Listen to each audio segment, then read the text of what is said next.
প্রিয় শিক্ষার্থী বন্ধুরা, আশা করি সবাই ভালো আছেন, সুস্থ আছেন এবং নিরাপদে আছেন। আজকে আমরা লিখিত ব্যাচের প্রথম সাবজেক্ট দ্য পেনাল কোড শুরু করতে যাচ্ছি। আমরা পড়ছি আইন আদালত বার লিখিত পূর্ণাঙ্গ নোট। তাহলে আমরা শুরু করি। ল 01 দ্য পেনাল কোড 1860 রুটিনে আজকে দুইটা টপিকের কথা আছে। দুইটা টপিক আশা করি আজকে পড়বো আমরা। তাহলে পেনাল কোডের বাংলা হচ্ছে দণ্ডবিধি। যখন আপনারা বাংলায় লিখবেন, এই যে মূর্ধন্য দ, মূর্ধন্য ড যুক্ত, অনেকে দন্তন্য দেয়, দন্তন্য ভুল হবে, মূর্ধন্য দিতে হবে, হ্যাঁ। কিন্তু আইনের নাম আপনারা চেষ্টা করবেন ইংরেজিতেই লিখায়। সিলেবাস যেটা এমসিকিউ নোটে আছে সেটাই দেওয়া আছে এখানে। সূচিপত্রটা এখানে ইনকমপ্লিট করা আছে, এভাবে আসবে সূচিপত্র। জয়েন্ট লাইবিলিটি পানিশমেন্টস কোন পেজে আছে সেটা, যেহেতু নোট একেবারে ফাইনাল হয়নি, সামান্য কাজ বাকি আছে, আপনাদেরকে নোটিশ দিয়ে জানিয়ে দিয়েছি সকালে। তো আমরা প্রথম টপিকে চলে যাচ্ছি। টপিক 1, জয়েন্ট লাইবিলিটি, যৌথ দায়। এই অংশে যারা আমার পুরাতন স্টুডেন্ট আছেন বা ইউটিউবে আমার ভিডিও দেখছেন, তারা লক্ষ্য করবেন যে এই অংশে হয়তোবা 2 বা 3টার মতো প্রশ্ন ছিল ইতিপূর্বে। তো এখানে কিন্তু প্রশ্ন সংখ্যা বৃদ্ধি করা হয়েছে, দেখেন এখানে প্রশ্ন 9টা করা হয়েছে। আগের থেকে নোটটাকে আরো অনেক ডেভেলপমেন্ট করা হয়েছে, অনেক উন্নয়ন করা হয়েছে। আমি সকালে নোটিশ দিয়ে দিয়েছি, এটা হচ্ছে new updated and extended version. প্রতিফলিত ধারা, এই টপিকে আমরা আসলে কোন ধারাতে ফোকাস করব? 34 থেকে 38, 41, তারপরে 149, এই সেকশনগুলো আসবে। সাধারণ অভিপ্রায় বা অভিন্ন অভিপ্রায়, যেটাকে ইংরেজিতে বলে কমন ইন্টেনশন, ও সাধারণ উদ্দেশ্য মানে কমন অবজেক্ট বলতে কি বোঝায়? তাহলে প্রথমে দুইটার সংজ্ঞামূলক বা টিকামূলক একটা পড়া আমরা পড়ব। উপরে যে প্রশ্নটা সবগুলো একসাথে দেওয়া আছে এখানে, মানে এই টপিক থেকে কি কি প্রশ্ন পড়ব সেটা আপনারা এক পলকে দেখতে পাবেন। তারপরে যখন আমরা উত্তর শুরু করব, এখানে এসেও আবার প্রশ্নগুলো রিপিট করা হয়েছে, যেন আপনাদের পরে বারবার পেছনে যেতে না হয়, প্রশ্ন কোথায়, কি প্রশ্নের উত্তর পড়ছি। আবার প্রথম এডিশনের নোটে কিন্তু এইখানে আলাদা করে আবার প্রশ্ন রিপিট করেছিলাম না, তো আমি লাস্ট 2টা এডিশনে এটা রিপিট করছি। তার মানে এখানেও আপনি আবার প্রশ্ন পাচ্ছেন। তো এটা আমি 1.1-এ রেখেছি, তাই এখানে লিখছে 1.1 নং প্রশ্নের উত্তর। আপনারা পরীক্ষার খাতায় এত নং প্রশ্নের উত্তর এভাবে লিখে আন্ডারলাইন করে দিবেন, দিয়ে লেখা শুরু করবেন। তারপরে পরীক্ষার আগে আমি একটু বুঝিয়ে দেব। ক্লাস টেস্ট আগামী শনিবার হয়তোবা নিচ্ছি না, কবে ক্লাস টেস্ট নিব রুটিনটা সামান্য পরিবর্তন হবে, কারণ আপনারা নোট হাতে না পাওয়া পর্যন্ত ক্লাস টেস্ট নিলে আপনাদের পরীক্ষা ভালো হবে না, এই কারণে। ঠিক আছে কামরুজ্জামান ভাই? জি স্যার। তো আমরা শুরু করতে যাচ্ছি। কমন ইন্টেনশন এবং কমন অবজেক্টের সংজ্ঞা বা কাকে বলে। কোনো ফৌজদারি অপরাধ যখন সংগঠিত হয় তখন তা কোনো ব্যক্তি একই একাই সংগঠিত করতে পারে। তার মানে একটা অপরাধ হলো একজন ব্যক্তি কর্তৃক হতে পারে, অথবা অন্য কারো সাথে একত্রেও সংগঠিত করতে পারে। তার মানে একাধিক ব্যক্তি সম্মিলিত অবস্থাতেও করতে পারে, অর্থাৎ একাধিক ব্যক্তি মিলে ষড়যন্ত্র করেও কোনো অপরাধ সংগঠন করতে পারে। দ্য পেনাল কোড 1860 এর 34 ধারায় সাধারণ অভিপ্রায় এবং 49 ধারায় সাধারণ উদ্দেশ্য সম্পর্কিত বিধান আছে। তার মানে এখানে আমি একটা ভূমিকামূলক বা সূচনামূলক একটা ইন্ট্রোডাক্টরি সেন্টেন্স দিলাম 2-3টা। এখানে আমি কি বোঝালাম? যে এক একজনও হতে পারে বা একের একাধিক হতে পারে অপরাধী বা অভিযুক্ত ব্যক্তি। তো জি। একাধিক যখন ব্যক্তি হবে তখনই কিন্তু এই 34 বা 49 ধারার প্রাসঙ্গিকতা চলে আসে। তার আগে কিন্তু একজন ব্যক্তি হলে 34 ধারা আসে না, 149 ধারা আসে না। তাই আমি এখানে ফৌজদারি অপরাধের ক্ষেত্রে একাধিক ব্যক্তি প্রয়োজনীয়তা এখানে বোঝানোর চেষ্টা করেছি। তো তারপরে কোন সেকশনে কোন আইনে এই দুইটা বিষয় আছে সেটাও এখানে আমি দিয়ে দিলাম। এরপরে আমরা চলে যাই সাধারণ অভিপ্রায়, অর্থাৎ প্রথম যে পয়েন্ট সেটা, প্রথম প্রশ্নের উত্তর। তাহলে 34 ধারায় কোনো ফৌজদারি অপরাধ সংগঠনের যৌথ দায় সম্পর্কে বর্ণনা করা হয়েছে। সাধারণ অভিপ্রায় এর জন্য 34 ধারার বিধানের অধীন স্বতন্ত্র কোনো অপরাধ সৃষ্টি হয় না। তো স্বতন্ত্র অপরাধ যে সৃষ্টি হয় না সেটা কিন্তু আমরা এমসিকিউ নোটের যে পার্থক্য ছিল সেখানে কিন্তু একটু হিন্ট দিয়েছিলাম। অর্থাৎ 34 ধারায় কেউ যদি দুই বন্ধু মিলে পরিকল্পনা করছে যে আমরা আজকে ছিনতাই করব বা দস্যুতা করব বা চুরি করব, দুইজন পরিকল্পনা করে থেকে গেল, কিন্তু চুরি করার জন্যে বা দস্যুতা করার জন্যে বা কোনো কিছু ছিনিয়ে নেওয়া ছিনতাই করার জন্য যে কাজগুলো করতে হবে তারা কোনো প্রস্তুতিই নিল না, কোনো অ্যাটেম্প্ট বা চেষ্টাও করলো না, তাহলে সেটা কিন্তু অপরাধ হবে না। অর্থাৎ পরিকল্পনা করে সেটা বাস্তবায়নের জন্য অগ্রসর হতে হবে। প্রিপারেশনও যদি হয় তাহলে সেটা অপরাধ হতে পারে, কিন্তু প্রিপারেশনও নেই, কিছুই করলো না, জাস্ট গল্প করে রেখে দিল, তাহলে গল্প করলে সেটা অপরাধ হয় না। বরং কোন অপরাধে অংশগ্রহণকারীদের সংশ্লিষ্টতার মাত্রা কেমন হবে তা নির্ধারণ করে মাত্র। তাহলে 34 ধারা কার অপরাধে দায় কতটুকু, সাজা কতটুকু, এটা বলে দেয়। 34 ধারার অধীনে কোনো অপরাধে জড়িত ব্যক্তিবর্গকে দায়ী করতে হলে নিম্নোক্ত শর্তসমূহ পূরণ করা আবশ্যক। তাহলে শর্ত কি 34 ধারা অ্যাপ্লাই করার জন্য? চারটা শর্ত এখানে আছে। দুই বা ততোধিক ব্যক্তি কোনো অপরাধমূলক কার্য সংগঠিত করার লক্ষ্যে সাধারণ অভিপ্রায় ব্যক্ত করেছেন। তার মানে দুই বা ততোধিক ব্যক্তি থাকতে হবে, একজন হলে হবে না। সকলে অভিন্ন অভিপ্রায় সার্থক করার জন্য, সকলের অভিন্ন অভিপ্রায় মানে সবাই মিলে যেটা করতে চেয়েছিল, মনের মধ্যে যে ইচ্ছা ইচ্ছা পোষণ করেছিল এবং সবাই মিলে আলোচনা করেছিল, সেটা সার্থক করার জন্য, বাস্তবায়ন করার জন্য অপরাধের পূর্বে আলোচনা করেছেন। আলোচনা মানে প্ল্যানিং, ইংরেজিতে এখানে লিখে রাখতে পারেন প্ল্যানিং, তাহলে বুঝতে সুবিধা হবে। জি পরিকল্পনা, অভিন্ন অভিপ্রায় সার্থক করার উদ্দেশ্যে তারা উক্ত কার্যটি সংঘটিত করেছেন, তার মানে কাজ করেছে, অ্যাকশনে গেছে। অপরাধ সংগঠনের সময় তারা যৌথভাবে অংশগ্রহণ করেছিলেন এবং যৌথভাবে সবাই অংশগ্রহণ করেছে, তবে তারা সক্রিয়ভাবে অপরাধ কর্মে যুক্ত হয়েছেন, এটি শর্ত নয়। দেখেন, অপরাধ সংগঠনের সময় তারা যৌথভাবে অংশগ্রহণ করেছিলেন তবে তারা সক্রিয়ভাবে অপরাধ কর্মে যুক্ত হয়েছেন, এটি শর্ত নয়। এর শেষে যে লিখছি যে তারা সক্রিয়ভাবে অপরাধ কর্মে যুক্ত হয়েছেন, এটি কোনো শর্ত নয়। এটার ব্যাখ্যা শেষের দিকে আমরা পাবো। আব্দুর রহিম বনাম রাষ্ট্র মামলায় মহামান্য হাইকোর্ট বলেন, কি মত প্রকাশ করেন এই মামলার রায়ে? একটি সাধারণ অভিপ্রায় তাৎক্ষণিকভাবে ঘটনাস্থলে যুক্ত পক্ষদের মধ্যে ব্যাপ্তি ঘটতে পারে, তবে পেনাল কোড এর 34 ধারা প্রয়োগ করতে হলে অপরাধীকে অপরাধ সংগঠনের সময় শারীরিকভাবে উপস্থিত থাকতে হবে। এই এই বিষয়টা গুরুত্বপূর্ণ।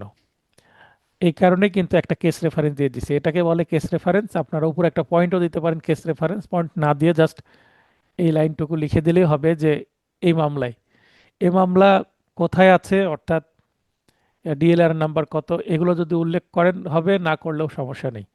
অর্থাৎ কেস রেফারেন্স লেখার তিনটা নিয়ম আছে। একটা হচ্ছে পার্টিদের নাম লিখতে হবে, অথবা এটার রেফারেন্স দিতে হবে, অর্থাৎ ডিএলআর নাম্বার কত, পেজ নাম্বার কত, হাইকোর্ট না অ্যাপিলেট ডিভিশনের মামলা, এভাবে। অথবা দুইটার সমন্বয়ে, অর্থাৎ আপনি পার্টিদের নামও লিখলেন, বাদী বিবাদীর নাম লিখলেন, বা আসামি এবং প্রসিকিউশনের নাম লিখলেন, পাশাপাশি আপনি রেফারেন্সও দিলেন, দুইটা কম্বিনেশনে আপনি করতে পারেন। তো সংখ্যা যেহেতু মনে রাখা কঠিন, আব্দুর রহিম বনাম রাষ্ট্র এটা মনে রাখা সহজ, তাই আমি এইভাবে দিয়েছি আপনাদের সুবিধার্থে। এভাবে লিখলেও কোনো ক্ষতি নেই, কোনো ভুল হবে না। আবার আরও একটা কেস রেফারেন্স দিয়েছি, আবু সাইদ বনাম রাষ্ট্র মামলায় মহামান্য আপিল বিভাগ বলেছেন, উপরেরটা হাইকোর্ট বিভাগের রায় ছিল, পরেরটা অ্যাপিলেট ডিভিশনের। দ্য পেনাল কোড 8960 এর 34 ধারা অনুসারে কোনো সাধারণ অভিপ্রায়কে পূরণ করার জন্য অভিযুক্তকে কোনো না কোনো কার্য সংগঠন করতে হবে। তাহলে কোনো না কোনো কাজ করতে হবে, কিন্তু না হলে সেটা হবে না। তো এই ছিল 34 ধারার মূল বক্তব্য। দুইটা কেস রেফারেন্স আছে, সম্ভব হলে এটা যদি পরীক্ষায় আসে দুইটাই দিবেন, আর না হলে যে কোনো একটা অন্তত মনে রাখার চেষ্টা করবেন। আর কতটুকু লিখবেন, দুইটা রেফারেন্স দিবেন না একটাও দিবেন কি না, এটা নির্ভর করবে কত নম্বরের জন্য প্রশ্নটি এসেছে এবং কিভাবে এসেছে। স্যার, এখন সাদা- যে পার্ট গুলো আপনি পড়াচ্ছেন স্যার, স্যার নর্মালি স্যার এটা কত মার্কের উপর মানে ধরবো স্যার, মানে যেটা এখন পড়াচ্ছেন আপনি? এই মুহূর্তে মনে করেন এই দুইটার যদি কম্বিনেশনে আসে, কমন ইন্টেনশন এবং কমন অবজেক্ট দুটো একসঙ্গে যদি আসে, এটা 6 মার্কের আসতে পারে, 3 3 6। তো এটা তিন আচ্ছা তিন আচ্ছা, ছয় বুঝতে নম্বরের জন্য 3 নম্বরের পড়া আমাদের শেষ হলো আর কি। ঠিক আছে, বা 5 নম্বরের আসতে পারে, আড়াই আড়াই পাঁচ, আড়াই আড়াই পাঁচ হলে আপনি একটা রেফারেন্স দিলেন, একটা দিলেন না। তার মানে 34 ধারা যদি মূল বই খুলে খুলে দেখেন, অথবা আমার যে এমসিকিউ নোট, সেখানে কিন্তু খুব বেশি তথ্য নাই।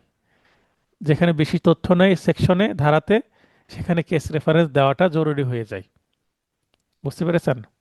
আচ্ছা, জি সাধারণ উদ্দেশ্য পেনাল কোড এর 141 ও 149 ধারায় বেআইনি সমাবেশ ও সাধারণ উদ্দেশ্য সম্পর্কিত বিধান থাকলেও কোনো ধারাতেই সাধারণ উদ্দেশ্যের কোনো সংজ্ঞা বা বৈশিষ্ট্যমূলক কোনো বিবরণ দেওয়া নেই।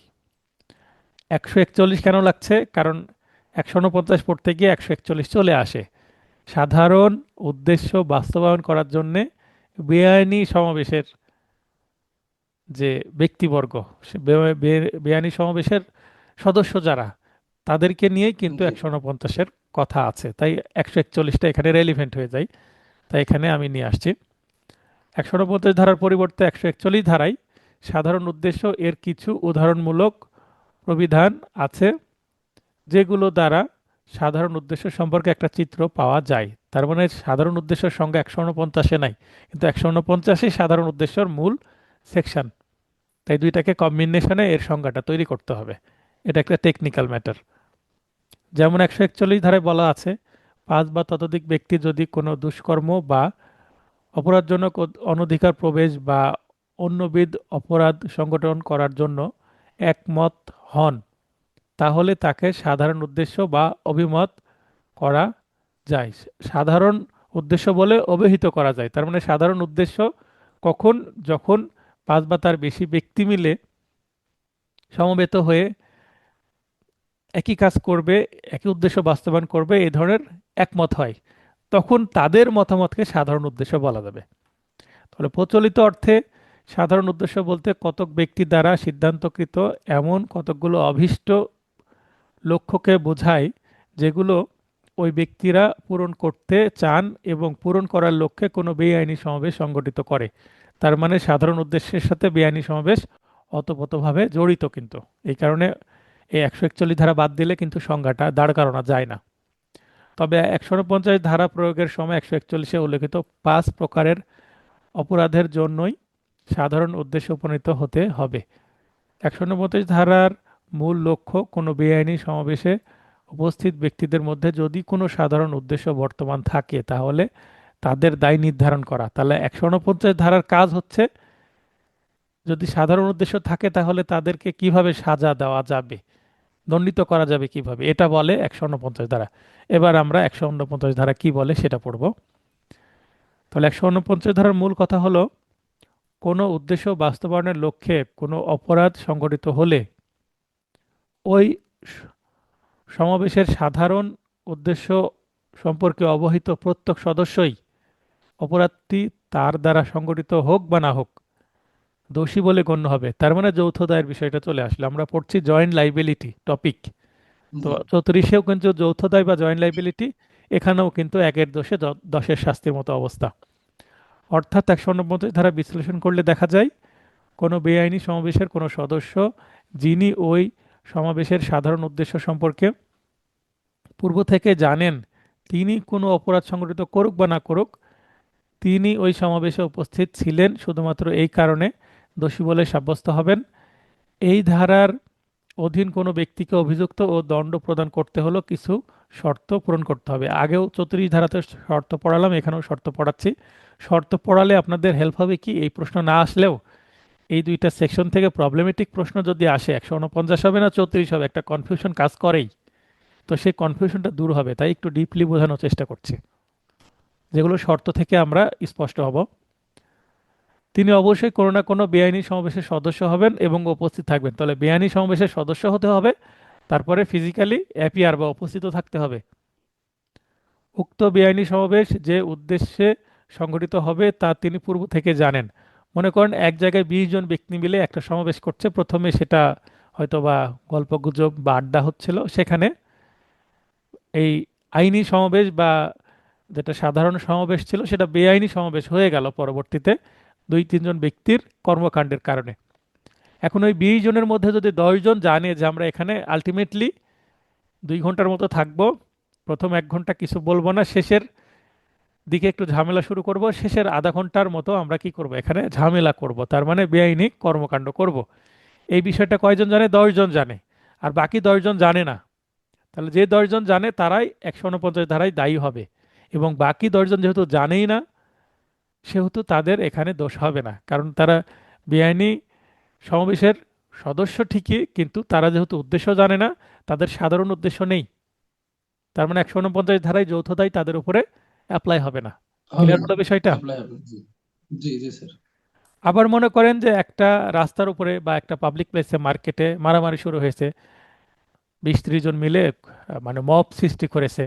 মব সৃষ্টি করাই কিন্তু একটা বেআইনি সমাবেশের একটা লক্ষণ, বা দাঙ্গা বা রায়োটিং, এগুলো মবেরই একটা লক্ষণ।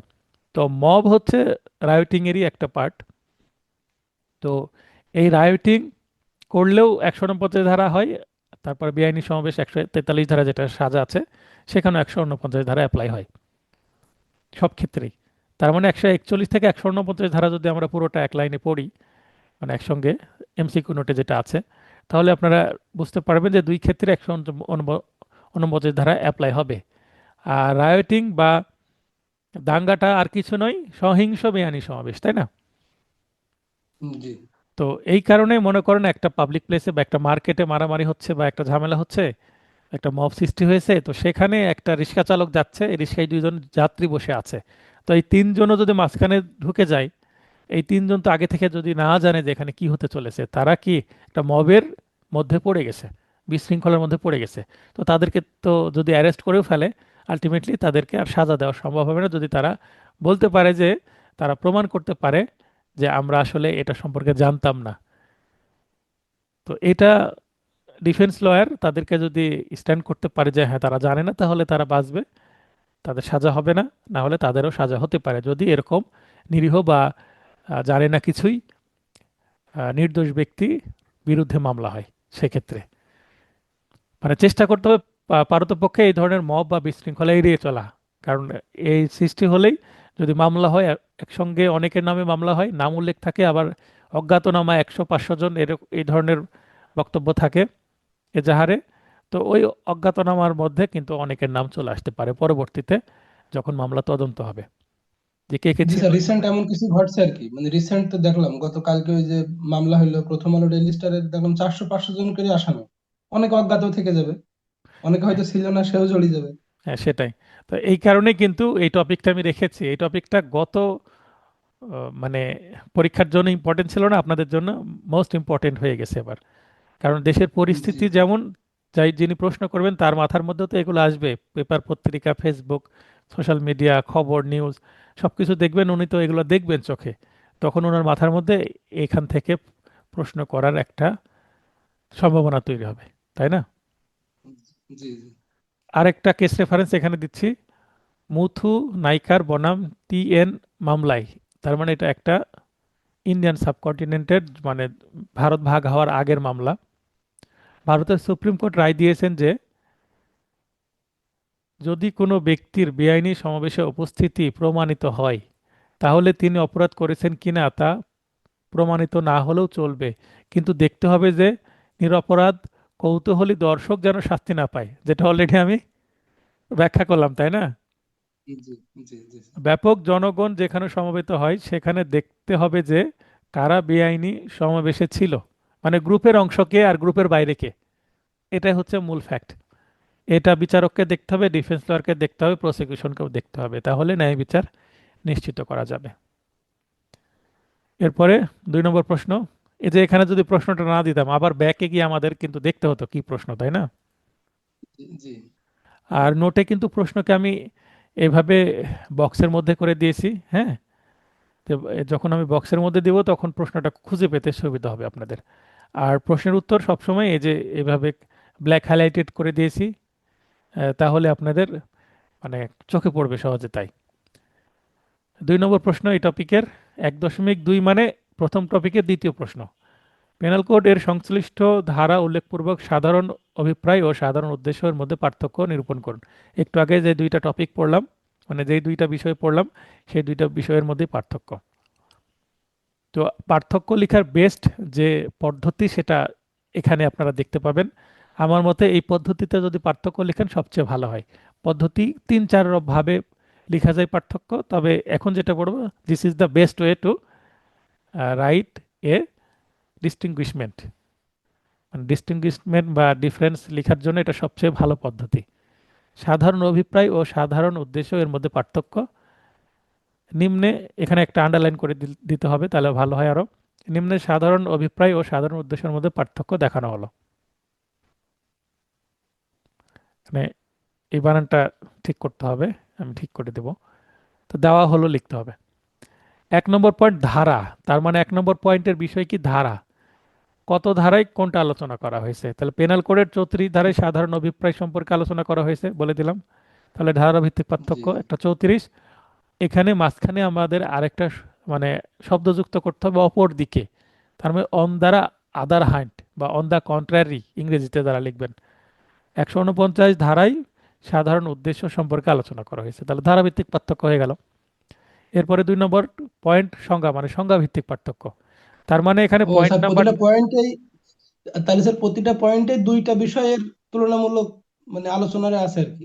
হ্যাঁ, তো এখানে এক জি জি এবং দুয়ে হচ্ছে সংজ্ঞা, দুইটার সংজ্ঞা আমি দিয়ে দেবো এবং মাঝখানে যে এবার দিচ্ছি আমি পক্ষান্তরে।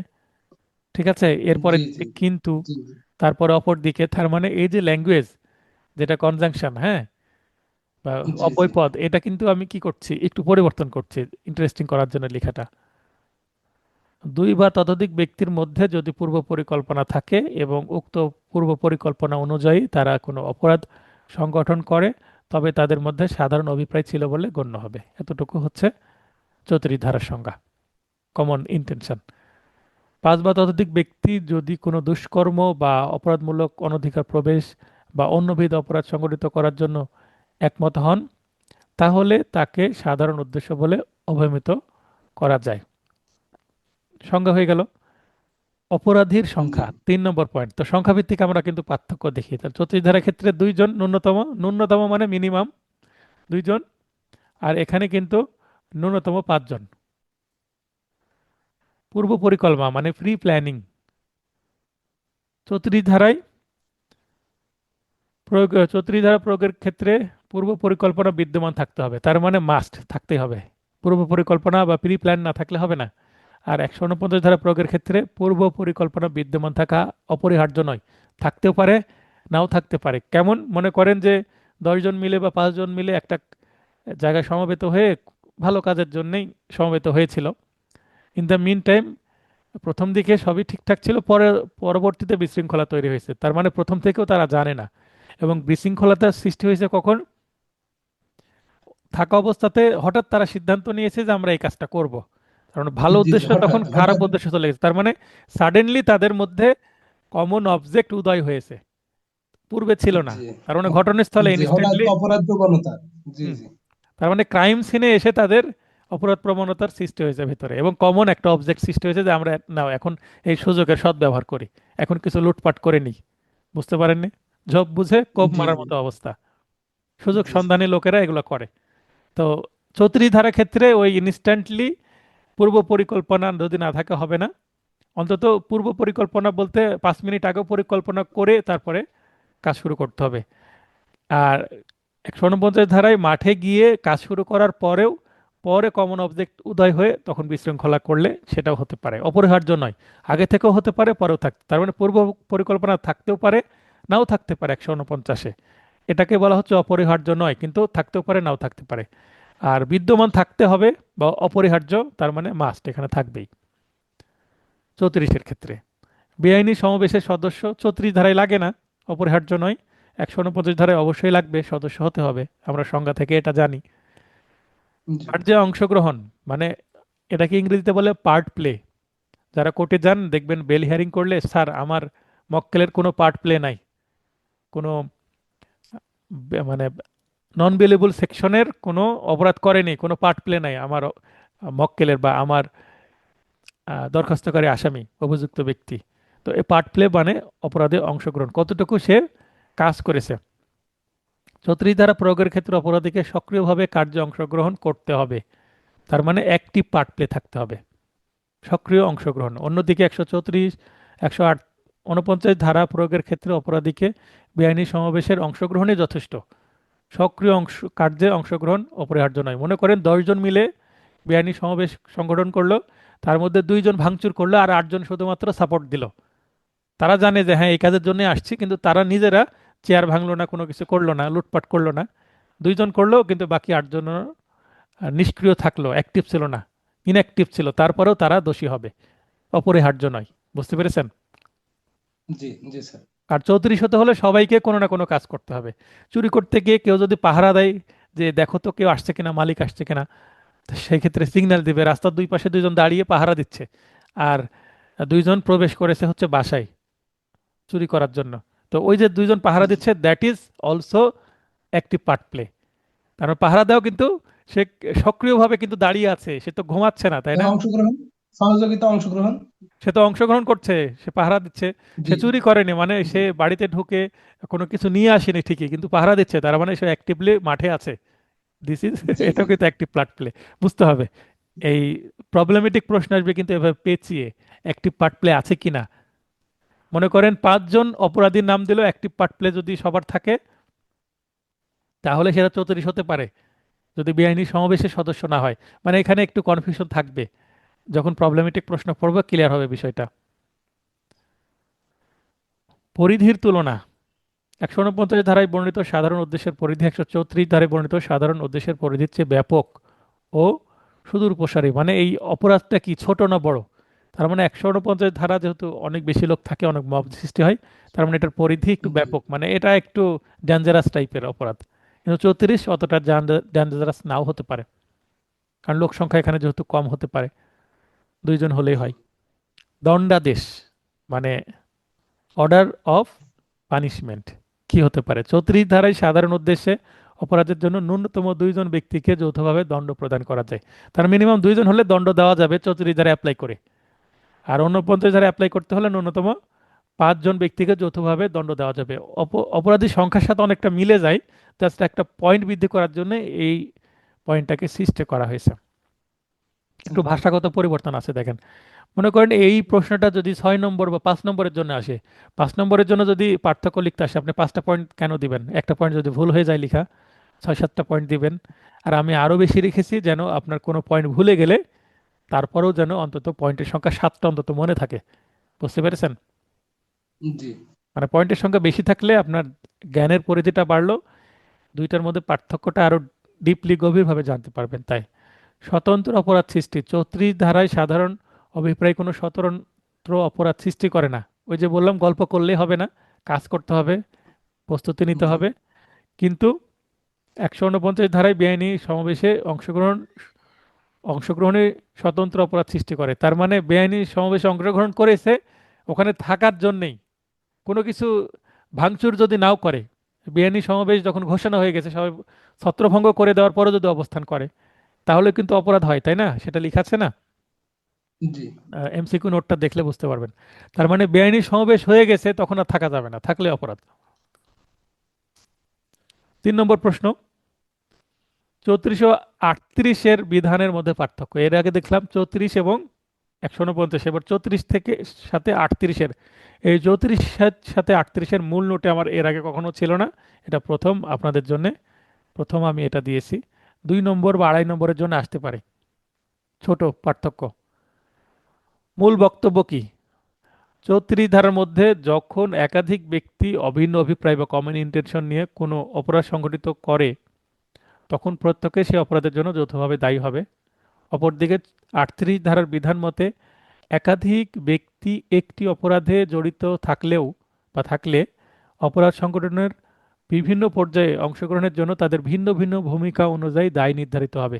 34 ধারার ঠিক বিপরীত হচ্ছে 38 ধারা। 34 ধারায় হচ্ছে সবার দায় সমান, সবাইকে ফাঁসি দেওয়া যাবে, যদি কোনো মার্ডার করে 2-3 জন মিলে সবাইকে ফাঁসি দেওয়া যাবে। কিন্তু 38 ধারায় আলাদা আলাদা সাজা হতে পারে, কারণ 38 ধারার কাজ এক, কিন্তু কাজের পার্ট প্লে ভিন্নতার কারণে 34 ধারা বিপরীত 38 ধারা হয়ে যায়।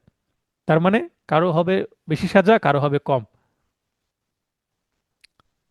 প্রয়োগ, 38 ধারা স্বতন্ত্র অপরাধের জন্য প্রযোজ্য নয়, বরং যৌথ দায়িত্ব প্রতিষ্ঠা করে। পক্ষান্তরে 34 ধারা হচ্ছে স্বতন্ত্র নয়, কিন্তু যৌথ দায়িত্ব প্রতিষ্ঠা করে। আর 38 ধারা অনুযায়ী ধারা অপরাধীর ভূমিকা যেমন প্ররোচনা, সহায়তা, সরাসরি সম্পাদন, মানে 38 ধারায় ওই এই মানে অপরাধে যেখানে সংঘটিত হচ্ছে, ক্রাইম সিনে সে উপস্থিত থাকবে, উপস্থিত থেকে প্ররোচনা দিবে। আমরা এর আগে জি জি একটা উদাহরণ পড়েছিলাম যে দুইজনের মধ্যে ঝামেলা হচ্ছে, একজন আরেকজনের হাতে চাকু তুলে দিল, ওই চাকু তুলে দেওয়ার জি জি কারণে সে ওই চাকু দিয়ে আঘাত করে অপরজনকে হত্যা করলো। তাহলে চাকু তুলে দিল, সে মার্ডার করলো কিছু না করে, জাস্ট চাকু তুলে দিয়ে। আর যে রাগের মাথায় আরেকজনকে চাকু দিয়ে আঘাত করে মেরে ফেললো, সে কালপেবল হোমিসাইড। আমরা 300 ধারার মধ্যে এই বিষয়টা দেখিনি। জি জি জি স্যার, পড়েছি, সে- উদাহরণগুলো পড়েছি। সেখানে কিন্তু আমি লিঙ্ক করে দিয়েছিলাম যে 38 ধারা একটু দেখে নেবেন। তো ইত্যাদি বিষয়গুলোকে আলাদা করে বিবেচনা করে। তার মানে 38 ধারায় একই কাজের অংশ হিসাবে একাধিক অপরাধীর নাম এসেছে, কিন্তু কাজের ধরন অনুসারে তাদের শাস্তি পার্থক্য চলে আসবে। দণ্ড কি? 34 ধারা বিধান মতে সংগঠিত অপরাধের জন্য নির্ধারিত দণ্ডে অভিযুক্ত প্রত্যেককে সমানভাবে দণ্ডিত করা যাবে। মানে সবাই সমানভাবে দণ্ডিত হবে 34 ধারায়, কারণ এটা যৌথ দায় এবং সবার দায় সমান, ইকুয়াল লাইবিলিটি। কিন্তু 38 ধারার বিধান মতে সংগঠিত অপরাধে অংশগ্রহণের মাত্রা অনুসারে, মানে মাত্রা কেমন হবে, কম বেশি মাত্রা আছে, অভিযুক্ত ব্যক্তিবর্গ ভিন্ন ভিন্ন দণ্ডে দণ্ডিত হবে। এই হচ্ছে বিষয়। 2 নম্বরের জন্য আসলে 3টা পয়েন্ট আনা। এখানে পার্থক্য দেওয়ার আরেকটু কারণ আছে কি, পার্থক্য বুঝতে পারলে আপনি প্রবলেমেটিক প্রশ্ন ভালো উত্তর করতে পারবেন। কারণ এটা কত ধারায় আসবে, এটা কত ধারায় আমি উত্তর করব, সমস্যার সমাধান করব, এটার প্রাসঙ্গিক আইন কোনটা হবে, কোন সেকশন হবে, এই কনফিউশন দূর করার জন্য যত পার্থক্য বেশি পড়বেন তত ক্লিয়ার হবে বিষয়টা। তার মানে পার্থক্য বেশি পড়লে প্রবলেমেটিক প্রশ্ন উত্তর লিখার দক্ষতা বৃদ্ধি পাবে। 4 নম্বর প্রশ্ন, পেনাল কোডের 34, 107 ও 120A এর মধ্যে পারস্পরিক পার্থক্যসমূহ, বৈশিষ্ট্য, পার্থক্যমূলক বা পার্থক্যসমূহ এভাবে আসতে পারে। তো পার্থক্যমূলক, বৈশিষ্ট্য উল্লেখপূর্বক বিধানগুলো ব্যাখ্যা করুন। দেখেন, 3টা টপিক একসাথে পার্থক্য আসতে পারে। তো 3টা টপিক যদি আচ্ছা একসাথে আসে, আপনারা এভাবে ছক ব্যবহার করলে সবচেয়ে বেস্ট হয়। তবে এর আগে যেটা দেখালাম সেটা করা যায়। তো ছক করলে লিখতে সময় কম লাগবে। পার্থক্যর বিষয়, প্রথমে শিরোনাম। 34 ধারা, 107 ধারা, ধারার মধ্যে পার্থক্য চেয়েছে। তাই ধারাগুলো উপরে আমরা লিখছি কোথায়? প্রথম হেডিংয়ে। তাহলে শিরোনাম কি? 34 ধারার শিরোনাম অভিন্ন অভিপ্রায়। 107 ধারার অপরাধে প্ররোচনা বা সহায়তা, যেটা অ্যাবেটমেন্ট। সহায়তা, অ্যাবেটমেন্ট। 120 হচ্ছে অপরাধমূলক ষড়যন্ত্র। তাহার মানে শিরোনামগত আচ্ছা পার্থক্য আছে। জি 2 নম্বর হচ্ছে ভিত্তি, অপরাধ সংগঠনের যৌথ অভিপ্রায়, অপরাধ সংগঠনে পরোক্ষ ভূমিকা। তার মানে ধরি মাছ নাসুই পানি, যে সহায়তা করে সে কিন্তু নিজে কাজ করে না, অন্যকে দিয়ে কাজ করে নেওয়ার চেষ্টা করে, ইনডিরেক্ট একটা জি, বিষয়। ইনডিরেক্ট, মানে একটু আড়াল থেকে, হ্যাঁ, প্রত্যক্ষ আড়াল না থেকে। পরোক্ষ। হ্যাঁ, নিজেকে ক্যামেরার বাইরে রাখার চেষ্টা করে, ফ্রেমে আসে না, জি জি বিষয়টা জি এরকম। জি আর এখানে গোপনে চুক্তি। হ্যাঁ, তো আলোচনা করছি পার্থক্য। এরপরে হচ্ছে পয়েন্ট 3, দায়, লাইবিলিটি। প্রত্যেক অপরাধীর দায় সমান, মানে সমভাবে দায়ী হবে 34 ধারায়। আর 107 ধারায় প্রত্যেক অপরাধীর দায় সমান নাও হতে পারে, তার মানে কম বেশি হতে পারে সহযোগিতা করলে। প্রত্যেক অপরাধীর দায় সমান, 120A তে আবার সমান। অপরাধের পর্যায়, পার্থক্যের বিষয় হচ্ছে অপরাধের পর্যায়। অপরাধ সংগঠনকালে, অর্থাৎ যখন অপরাধটি হচ্ছে ওই সময়, অপরাধ সংগঠনকালে বা তার পূর্বে সহযোগিতা করতে পারে, মানে আগে থেকেই সহযোগিতা করে রাখলো, বলে দিল, টাকা দিল, বা বলে দিল এই কাজটি করতে হবে, যে অমুকের বাড়িতে আগুন লাগিয়ে দিতে হবে, এভাবে জাস্ট বলে দিল, প্ররোচনাটা আগেই দিতে পারে। অপরাধ সংগঠনের পূর্বে, 120 অর্থাৎ ষড়যন্ত্র সবসময় পূর্বেই হবে, পরে দেওয়ার সুযোগ নেই। স্বতন্ত্র অপরাধ, স্বতন্ত্র অপরাধ হিসাবে বিবেচিত নয়। আমরা একটু আগে দেখলাম 34 ধারা কিন্তু স্বতন্ত্র অপরাধ সৃষ্টি হয় না।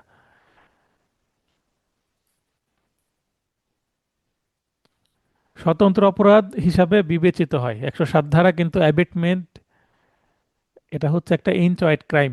আমরা প্রথম দিকে পেনাল কোডের এমসিকিউ ব্যাচে আমরা সেটা জেনেছিলাম যে অসম্পূর্ণ একটা অপরাধ হিসেবে কাজ করে। 120 এতেও স্বতন্ত্র অপরাধ হিসেবে কাজ করে বিবেচিত। সক্রিয় অংশগ্রহণ, অপরাধ সংগঠনের সক্রিয় অংশগ্রহণ আবশ্যক, একটু আগে জেনেছি আমরা। আর এখানে কিন্তু সক্রিয় অংশগ্রহণ নাও থাকতে পারে, অর্থাৎ দূর থেকে বসে থেকে জাস্ট হুকুম দিল। অপরাধ সংগঠনে সক্রিয় অংশগ্রহণ আবশ্যক নয়, এখানেও কিন্তু জরুরি না। এবার পানিশমেন্ট বা দণ্ড মূল অপরাধের সমান, অর্থাৎ সহযোগীরও কিন্তু একই সাজা হয়। মূল অপরাধের সমান বা কম হতে পারে, কোনো কোনো ক্ষেত্রে সমান, কোনো কোনো ক্ষেত্রে অর্ধেক, এভাবে কিন্তু উল্লেখ আছে। 109 থেকে শুরু করে পরবর্তী সেকশনগুলো 109, 10, 11, 12, 13, 14, এগুলোতে আমরা দেখব যে কখনো কম, কখনো 1/3, কখনো 1/4, 1/3 মেবি নাই, 1/4 আছে, হাফ আছে, আবার সমান। আর পৃথক দণ্ড হতে পারে ষড়যন্ত্র করলে। এই হচ্ছে পার্থক্য, 7টি পয়েন্টে দিয়ে দিয়েছি। এরপরে ইন্টেনশন ও মোটিভের মধ্যকার পার্থক্য লিখুন। এটাও কিন্তু আগে মূল নোটে ছিল না, এটা আপনাদের জন্য নতুন অ্যাড করেছে। পার্থক্যতে গুরুত্ব আরোপ বেশি করা হয়েছে, কারণ প্রতিবারই পেনাল কোড থেকে পার্থক্য বেশি আসছে। আর একটু আগে বললাম পার্থক্য লিখতে পারলে, পার্থক্য বেশি বুঝতে পারলে প্রবলেমেটিক প্রশ্ন উত্তর লেখা সহজ হবে। ইন্টেনশন ও মোটিভের মধ্যেকার পার্থক্য কি? অনেকেই কিন্তু বাস্তবে ইন্টেনশন এবং মোটিভকে আলাদা করতে পারেন না, সূক্ষ্ম পার্থক্য আছে। সংজ্ঞা কি? ইন্টেনশন হলো কোনো ব্যক্তির সচেতন অভিপ্রায় বা ইচ্ছা, মানে সজ্ঞানে সে যেটা করতে চাচ্ছে সেটা, সে কোনো অপরাধ করতে চায় সেটাই হচ্ছে তার অভিপ্রায়। অপরদিকে মোটিভ, স্বেচ্ছায়। হ্যাঁ স্বেচ্ছায়। মোটিভ কোনো অপরাধ করার কারণ বা প্রেরণা হতে পারে, অর্থাৎ একটা প্রেরণা বা মোটিভেশন, মোটিভেশন থেকে মোটিভ শব্দটা আসছে। অর্থাৎ সে সচেতন মনে কোনো কিছু করছে না, কিন্তু একটা প্রেরণা তার কাজ করছে, একটা কারণ কাজ করছে। অনেক সময় আপনার প্রতিহিংসা পরায়ণ হয়ে, অনেক সময় রেভেন্স বা প্রতিশোধ পরায়ণ হয়েও কিন্তু অনেক সময় মানুষ কাজ করে ফেলে। হয়তো বা পরবর্তীতে সে পস্তাচ্ছে যে আমার ইচ্ছা ছিল না এটা করার, কিন্তু আমি করে ফেলেছি। প্রাসঙ্গিকতা, আমরা সাক্ষ্য আইনে প্রাসঙ্গিকতা পড়েছি, সেই প্রাসঙ্গিকতা এখানে আসছে। ইন্টেনশন কোনো অপরাধ প্রমাণের ক্ষেত্রে প্রাসঙ্গিক, অর্থাৎ ইন্টেনশন ছিল কিনা এটা কিন্তু একটা প্রাসঙ্গিক বিষয়। এটা সাক্ষ্য আইনের একটা গুরুত্বপূর্ণ এভিডেন্স হিসেবে করবে। অর্থাৎ ইন্টেনশন প্রমাণ করতে পারলে কিন্তু অপরাধ প্রমাণ হয়ে যাবে, তখন শাস্তি দেওয়া যাবে। তার মানে এভিডেন্স হিসেবে কাজ করবে হচ্ছে ইন্টেনশন। কিন্তু মোটিভ কোনো অপরাধ প্রমাণের ক্ষেত্রে প্রাসঙ্গিক নয়, তার মানে এটা এভিডেন্স না, মোটিভ কোনো এভিডেন্স হিসেবে কাজ করে না। তবে তদন্ত পরিচালনায় মোটিভ জানা জরুরি, অর্থাৎ তদন্ত করতে গিয়ে মোটিভ যদি জানা যায় তাহলে তদন্ত কোন দিকে নিয়ে যাব ক্লু পাওয়া যায় সেটার। অর্থাৎ মোটিভটা হচ্ছে ইনভেস্টিগেশনের ম্যাটার, আর ইন্টেনশনটা হচ্ছে এটা প্রাসঙ্গিক একটা এভিডেন্স। অপরাধের মৌলিক উপাদান, ইন্টেনশন অপরাধের মৌলিক উপাদানের মধ্যে অন্যতম প্রধান উপাদান। আমরা এই লিখিত নোটেও পড়বো, এমসিকিউ নোটেও পড়েছি কি, যে সাধারণ যে ব্যতিক্রমগুলো আছে সেখানে অপরাধের ইন্টেনশন থাকে না, তাই সেটাতে কোনো শাস্তি হয় না, সাধারণ ব্যতিক্রমই বলা হচ্ছে। অর্থাৎ অপরাধ হয়েছে ঠিকই, মানুষ মারা গেছে কিন্তু সাজা হচ্ছে না, কারণ মারার ইন্টেনশন ছিল না। নো ইন্টেনশন অফ কিলিং, যদি কিলিং এর ইন্টেনশন না থাকে তাহলে সেটা মার্ডারও হবে না, কালপেবল হোমিসাইডও না হতে পারে। আবার হতেও পারে, 300 ধারা পড়লে আমরা বুঝতে পারবো। সাধারণ ব্যতিক্রম, 300 ধারা সবকিছু মিলে যদি চিন্তা করি তখন ইন্টেনশনের বিষয়টা থাকবে। রাইট অফ প্রাইভেট ডিফেন্সও সাধারণ ব্যতিক্রমের একটা অংশ, সেখানেও কিন্তু ইন্টেনশন একটা বড় ম্যাটার। আবার 300 ধারায় মার্ডার এবং কালপেবল হোমিসাইডের মধ্যে পার্থক্য সৃষ্টিকারী প্রধান উপাদানই হচ্ছে ইন্টেনশন। ইন্টেনশন অফ কিলিং, মানে কিল করার যদি উদ্দেশ্য থাকে, হত্যা করার যদি উদ্দেশ্য থাকে তাহলে সেটা মার্ডার হবে, না হলে হবে না। এটা একটা প্রথম বিষয়। কিন্তু মোটিভ অপরাধের মৌলিক উপাদানের অন্তর্ভুক্ত নয়। মনে করেন যে সিনেমাতে আমরা দেখি যে নায়কের বাবাকে হত্যা করেছে ভিলেন, তো নায়কের মধ্যে জি। একটা কি প্রতিশোধ নেওয়ার একটা রিভেঞ্জ। কি থাকে, রিভেঞ্জ নেওয়ার একটা জি। আহ, দেখা প্রবণতা। যাচ্ছে যে প্রবণতা থাকে। এখন সে যদি রিভেঞ্জ না নেয়, তার মোটিভ আছে। হ্যাঁ, বাবাকে মেরেছে, সুযোগ পেলে তাকে মেরে দিবে, তার মধ্যে একটা মোটিভ কাজ করছে। কিন্তু সে যদি মনে করে যে না, ক্ষমা করে দেয়, যে বাবা হয়তো বা কোনো অপরাধ করেছিল, আমি ক্ষমা করে দিলাম, ক্ষমাই পরম ধর্ম, ক্ষমা করে দিতে পারে যদিও মোটিভ আছে ভেতরে, তাহলে তো অপরাধ হলো না। বুঝতে পেরেছেন বিষয়টা? তার মানে মোটিভ থেকে হচ্ছে ইন্টেনশন সৃষ্টি হতে পারে। তার মানে ইন্টেনশনের ব্যাকে যে, ব্যাকগ্রাউন্ডে যে মোটিভ কাজ করতে পারে, অর্থাৎ ইন্টেনশনকে ফুয়েল দিতে পারে মোটিভ, কিন্তু মোটিভ জি জি স্বতন্ত্রভাবে কোনো অপরাধ সৃষ্টি করার জন্য যথেষ্ট না। মোটিভের কারণে মানুষ অপরাধ করতে পারে, এটা একটা কারণ। কিন্তু মোটিভের পরে যদি ইন্টেনশন না আসে, মানে ইন্টেনশন হচ্ছে ইনস্ট্যান্ট একটা ইচ্ছা অপরাধ করার, সেটা যদি না আসে, ওই মোটিভটা কিন্তু নিষ্ক্রিয় অবস্থায় মনের মধ্যে থাকবে। তার মানে মোটিভটাও হচ্ছে অপরাধ করার ইচ্ছা, ইন্টেনশনটাও অপরাধ করার ইচ্ছা। ইনটেনশন হচ্ছে ইচ্ছাটা অ্যাক্টিভ হয়ে যায়, মানে একেবারে কার্যকরী হয়ে যায়। মনে করেন আমার ইচ্ছা করছে যে আমি এই মুহূর্তে ক্লাস আমি কি করব, বন্ধ করে দেবো, আমার ঘুম পাচ্ছে, ভালো লাগছে না, যদি আমার এটা মোটিভ হয়, ক্লান্ত আমি, তাহলে আমি ক্লাসটায় যে স্টপ মিটিংয়ে যদি আমি ক্লিক করি তাহলে বন্ধ হয়ে যাবে, কিন্তু আমি স্টপ মিটিংয়ে ক্লিক করছি না, কারণ কি, আমার ইন্টেনশন নাই ক্লাস বন্ধ করার, কিন্তু মনে মনে ইচ্ছা করছে যে আমার ক্লাস নিতে ইচ্ছা করছে না। বিষয়টা বুঝতে পেরেছেন কি? জি জি জি স্যার। তার মানে আমার মনের মধ্যে একটা জিনিস কাজ করছে কিন্তু সেটা করছি না, এটা মোটিভ, কিন্তু আমার মনের মধ্যে কাজ করেছে এবং করেও ফেলছি আমি, দ্যাট ইজ ইন্টেনশন। পার্থক্য বুঝতে পারলেন? জি স্যার। তো মোটিভ হচ্ছে অপরাধ কেন করেছে সেটার কারণ ব্যাখ্যা করে, এই কারণে ইনভেস্টিগেশনে মোটিভের খুব পার্ট, মানে ভূমিকা আছে। পুলিশেরা মোটিভ খুঁজে বের করতে না পারলে জাস্টিফাই হয় না, এই মানুষটা কেনই অপরাধ করেছে, মোটিভ খোঁজার চেষ্টা করে। মোটিভ খোঁজার চেষ্টা করলে কেন করেছে, কি কি কারণে করেছে, যে ভিকটিম তার শত্রু কে কে আছে, তাহলে শত্রু কেন খুঁজছে, কারণ শত্রুদের দ্বারাই একটা মানুষ ভিক্টিমাইজ হতে পারে, অপরাধের শিকার হতে পারে, তাই না? জি উদাহরণ, উদাহরণ দিলে বুঝতে পারবেন, যে আমি তাকে খুন করতে চাই, এই বাক্যে ইন্টেনশন প্রকাশ পাচ্ছে। তার মানে একজন বলছে যে আমি তাকে খুন করতে চাই, মেরে ফেলবো। হ্যাঁ, অপরদিকে আমি তাকে অর্থের জন্য খুন করতে চাই। পার্থক্য কি বুঝতে পারলেন? তা আমি জি তাকে খুন জি জি করতে চাই, তার মানে খুন করা তার নিজেরই ইচ্ছা। আর পরের বাক্যে হচ্ছে আমি তাকে অর্থের জন্য খুন করতে চাই, তার মানে সে একজন প্রফেশনাল কিলার, তার মোটিভ প্রকাশ পাচ্ছে। তার মানে আমাকে যে টাকা দিবে তার হয়ে আমি কাজ করব, ব্যাপারটা এরকম না? জি জি তার মানে এটাও তার ইচ্ছা, কিন্তু এই ইচ্ছার বিষয়ে এখানে প্রথম বাক্যে, প্রথম বাক্যে তার মানে মেন পয়েন্ট কি, আমি তাকে খুন করতে চাই, এই পয়েন্ট কি, সে চাচ্ছে খুন, খুনটা চাচ্ছে সে। জি তার মানে তার চাওয়াটা খুন। কি, গেইনটা কি হবে? এখানে আমরা দেখবেন যে পেনাল কোডে একটা পয়েন্ট আছে, প্রয়োজনে আপনারা নোট করে নিতে পারেন খাতায়, আর যখন এই নোটটা পাবেন প্রিন্ট অবস্থায় তখন এখানে নোট করে নেবেন, যে রংফুল গেইন এবং রংফুল লস, যে ভিকটিম তার একটা লস হবে, আর যে অপরাধী তার একটা গেন হবে, তাই না? গেন মানে অর্জন বা প্রাপ্তি। জি জি আপনারা লিখে রাখেন প্রাপ্তি। এখানে ইন্টেনশনের ক্ষেত্রে প্রাপ্তি কি? প্রাপ্তি হচ্ছে অপর ব্যক্তির লাশ, মানে প্রাণ কেড়ে নেবে। খুন হলে মৃত্যু, ভিকটিমের মৃত্যু, মনে করেন এক্স নামে একজন ব্যক্তিকে মারতে চায়, তার মানে এক্স এর মৃত্যু হচ্ছে ইন্টেনশন প্রথম বাক্যের, এবং এটাই তার অর্জন, জি মানে তাকে মেরে ফেলতে পারলে তার মৃত্যু হয়ে যাবে, এটা তার অর্জন। দ্বিতীয় বাক্যে তার অর্জনটা কি? টাকা। মৃত্যুটা কিন্তু অর্জন না, কারণ ওই ব্যক্তির সাথে জি তার কোনো কি নাই, কানেকশন নাই, কানেকশন টাকার সাথে। বুঝতে পারলেন জি বিষয়টা? পেশাদারিত্ব। জি জি পেশাদারিত্ব টাকা। তার মানে এখানে এখানে তার তার টাকাটা এসে বলবে। এখানে তার অর্থটা হচ্ছে ম্যাটার। তার মানে তাকে সে জি জি যে অর্থ দেবে তার জন্য সে কাজ করবে। জি তো এই একটা সহজ উদাহরণ দেওয়ার চেষ্টা করেছি, যে এখানে পয়েন্ট অফ ভিউকে, এখানে সে খুন করতে চায়, তার মানে খুনটাই তার উদ্দেশ্য। আর এখানে খুন না, ভাই টাকা দরকার আমার, আমার টাকার প্রয়োজন, টাকার জন্য আমি যা কিছু করতে পারি, কোনো অপরাধ, যে কোনো অপরাধ আমি করে ফেলতে পারি, সেটা খুনও হতে পারে। এই হচ্ছে বিষয়, তার মানে তার মোটিভ হচ্ছে টাকার সাথে লেনদেন। বুঝতে পেরেছেন? জি তাহলে এই পর্যন্ত থিওরিটিক্যাল আলোচনা শেষ। আমরা ছোট প্রশ্ন বড় প্রশ্ন যতটুকু পার্থক্যমূলক পড়লাম, এরপরে আমরা প্রবলেমেটিক প্রশ্নে প্রবেশ করব। দেখতে পাচ্ছেন একটা প্রবলেমেটিক প্রশ্ন।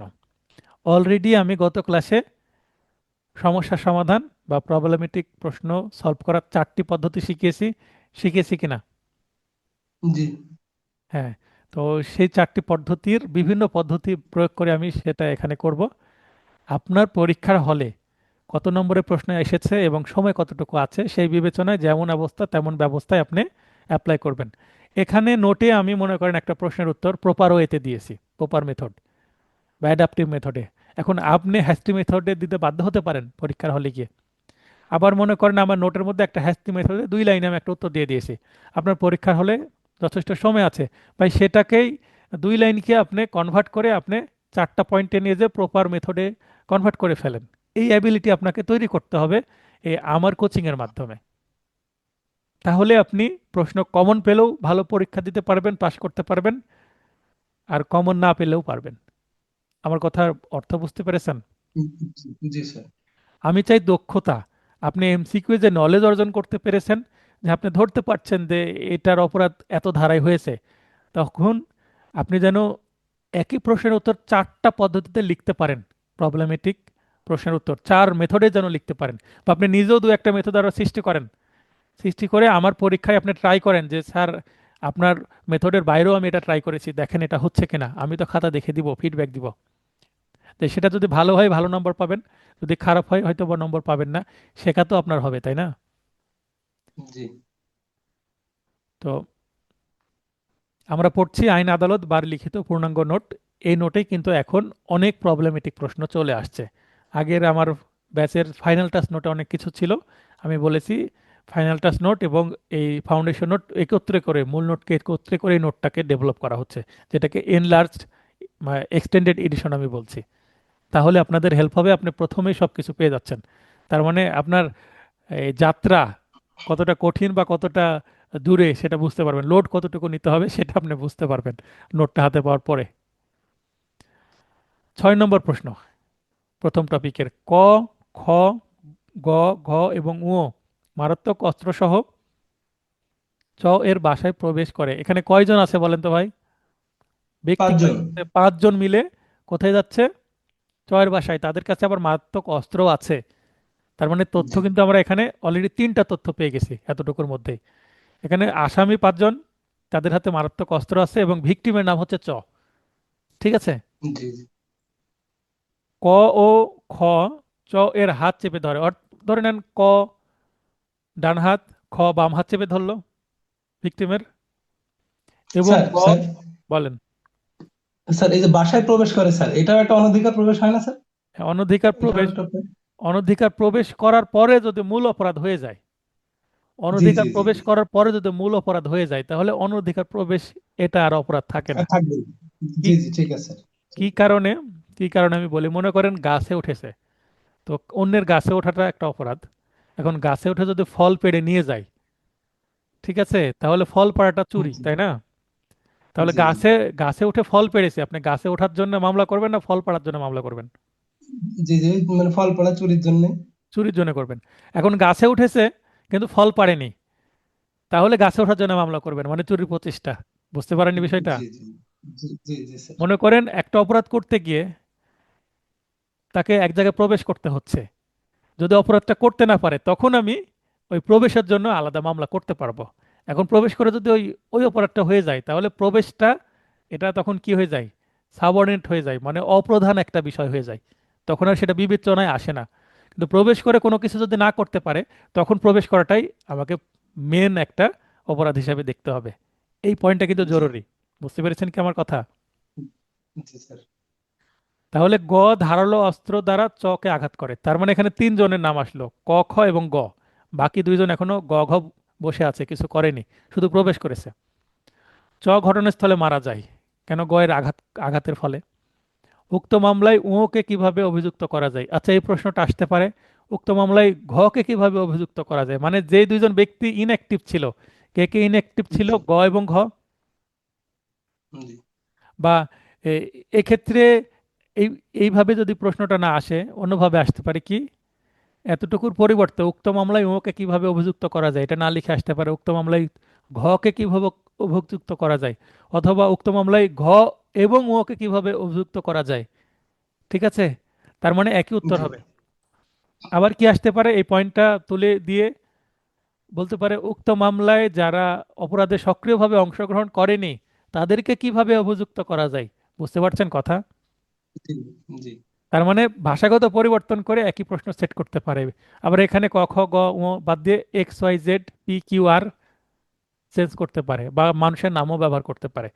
তবে বলে রাখা ভালো, আগের যেমন 80 81 82 90 98 97 এগুলোতে কিন্তু মানুষের নাম ব্যবহার করতো। এখন মানুষ সচেতন হয়ে গেছে। একটা পরীক্ষায় যদি আমার নাম ব্যবহার করে, যে মনে করেন শহীদুল, এখানে গ না লিখে শহীদুল ধারালো অস্ত্র দ্বারা কি করলো, আঘাত করে এখানে চর পরিবর্তে একটা মানুষের নাম দিয়ে দিল। এখন এই জি প্রশ্নে এটা থাকার কারণে আমি বার কাউন্সিলের বিরুদ্ধে মানহানির মামলা করতে পারি, কেন আমার নাম ব্যবহার করা হলো। বুঝতে পারেননি? জি জি এই কারণে সচেতনভাবে এই ক খ বা এক্স ওয়াই জেড ব্যবহার করা হয়, সেটাই ভালো। কিন্তু এই মানুষের নাম থাকলে আবার বুঝতে সুবিধা হয়, ক খ গ সহজে মাথায় ঢোকে না, তাই না? একটু মনে থাকা সহজ হয় আর কি মানুষের নাম থাকলে। আচ্ছা, প্রয়োজনে আপনারা নিজেরা কল্পনা করে নেবেন কোনো বাস্তব ঘটনার সাথে রিলেট করে। ঠিক আছে ঠিক আছে। সংশ্লিষ্ট আইনের আলোকে আলোচনা করুন। তাহলে আমরা এতক্ষণ প্রশ্ন উত্তর ঘটনা, এখানে বাসায় প্রবেশ, হাত চেপে ধরা, আঘাত করা এবং মৃত্যু, চারটা ঘটনা। আমি দেখেন চারটা পয়েন্ট দিয়েছি, আপনারা চাইলে এই সব কিছু একটা সেন্টেন্সে দিয়ে দিতে পারেন বা দুইটা সেন্টেন্সে। ঠিক আছে? আমি এখানে কি জি করেছি, পয়েন্ট করে লেখাটাকে কি বড় করেছি। এ- এই যে ঘটনাকে তিনটা ভাগ, চারটা ভাগে যা ভাগ করেছি, এই ভাগ করার কারণে লেখাটা একটু বড় হবে এবং পয়েন্ট সংখ্যা বাড়বে, বাড়বে কিনা, জি জি এবং দেখতে ভালো লাগবে। ভালো লাগবে না? জি তো এটা একটা আলাদা মেথড হয়ে গেল। এখানে দেখে না, কি ছিল বিচার্য বিষয়, এখানে দেশে জিজ্ঞাসিত বিষয়। এর আলাদা একটা নতুন ফেভার দেওয়ার চেষ্টা করেছে। তো এটাও আপনি করতে পারেন বা আপনি ইস্যু বলতে পারেন, নো প্রবলেম। উক্ত ঘটনার প্রেক্ষিতে দায়েরকৃত মামলায় উমাকে কিভাবে অভিযুক্ত করা যাবে, যেটা অলরেডি আমরা প্রশ্নের মধ্যেই পেলাম। তাহলে দুইটা পয়েন্ট অলরেডি আমরা প্রশ্নের মধ্যেই পাই। প্রাসঙ্গিক আইন, পেনাল কোড এর 149 ধারার বিধান মতে আইনের নামটা যেভাবে আছে অ্যাজ ইট ইজ, যেভাবে ইংরেজিতে লিখবেন, টি পি সি বড় হাতের, এখানে কমা, তারপর 1860 পুরোটা লিখবেন এইভাবে ইংরেজিতে। অত্র ধারা অত্র ধারার অধীন কোনো ব্যক্তিকে অভিযুক্ত ও দণ্ড প্রদান করতে হলে কিছু শর্ত পূরণ করতে হয়। শর্তগুলো হলো, অলরেডি আমরা 149 ধারার শর্ত আমরা পেয়েছি। 149 ধারা কেন হচ্ছে? কারণ এখানে বেআইনি সমাবেশ আছে। কারণ বেআইনি সমাবেশের সদস্যরা কোনো বাসায় প্রবেশ করে যদি অপরাধ করতে যায়, তাহলে সেটা বেআইনি সমাবেশ হবে না 34 ধারা হবে, বলেন? বিয়ানি সমাবেশ স্যার। বেআইনি সমাবেশ, আর বেআইনি সমাবেশ আসলে তো সেটা 149 আসবে, 34 তো আসবে না, তাই না? এবং সংখ্যাও 5 জন। সংখ্যা 5 জন মিলে যাচ্ছে। সংখ্যা যদি এখানে জি 4 জন হতো তাহলে আর হতো না, 34 ধারে চলে আসতো। জি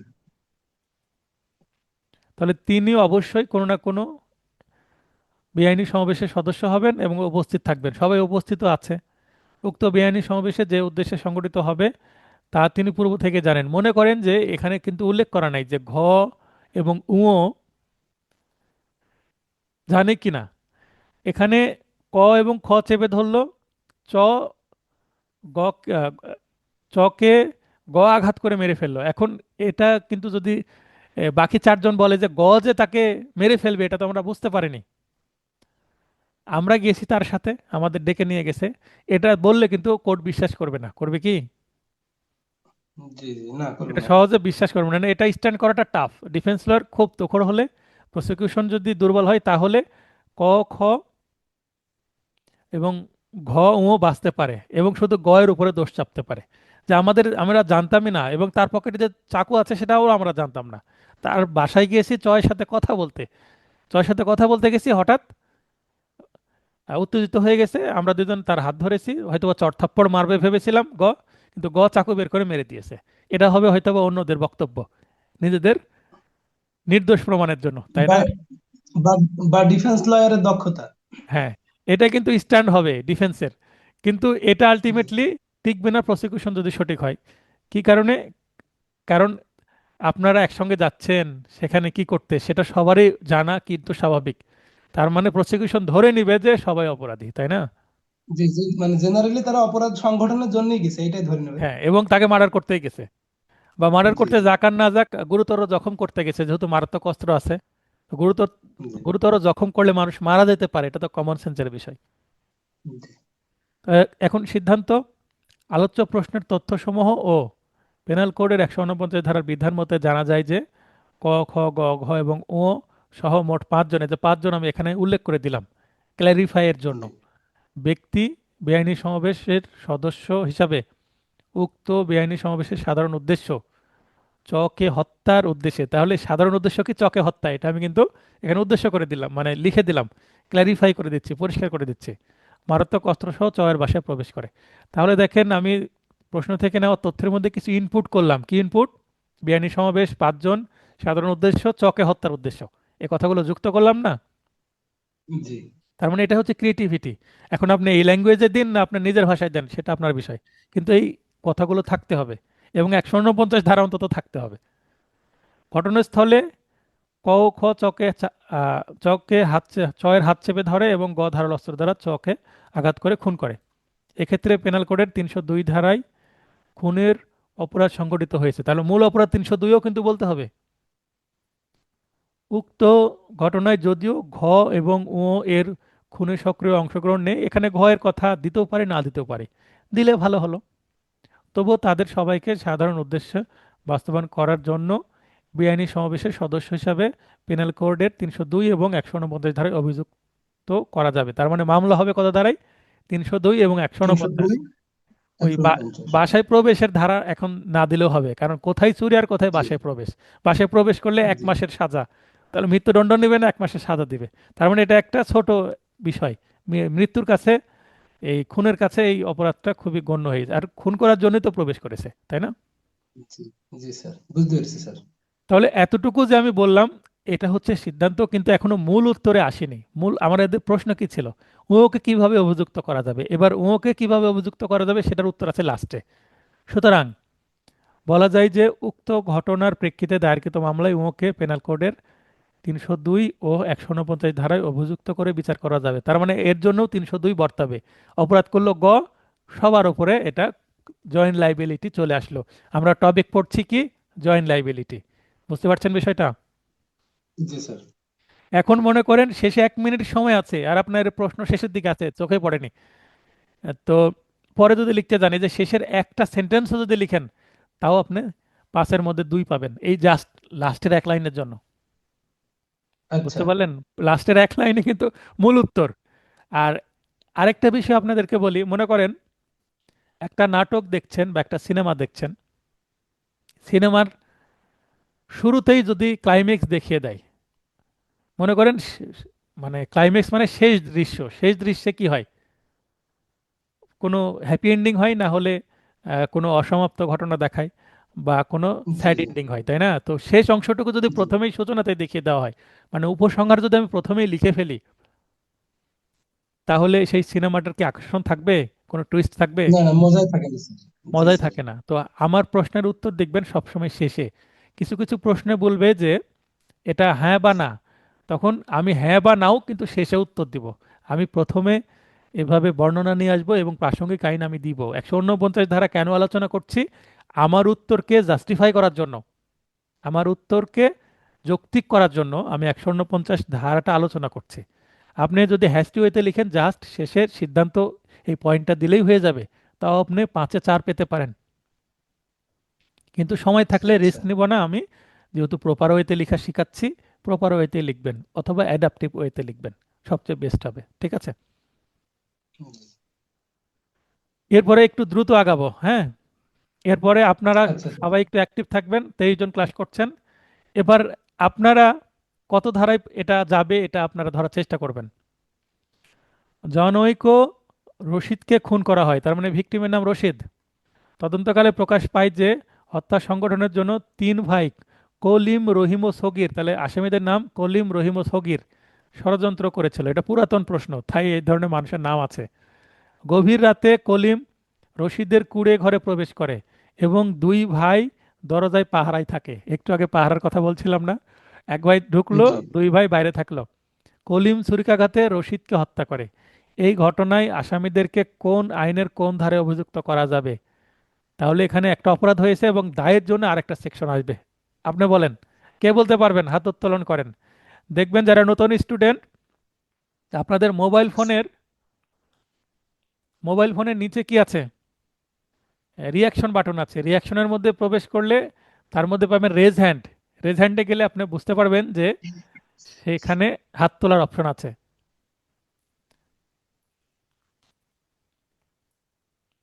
আচ্ছা।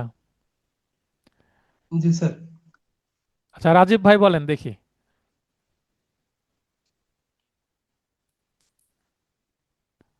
মুক্তারুল ভাই। স্যার আসসালামু আলাইকুম। ওয়ালাইকুম আসসালাম। মুক্তারুল ভাই বলেন, এটা কোন সেকশনের অপরাধ করেছে? 302 এর সাথে স্যার 34। 34। 149 কেন নয়?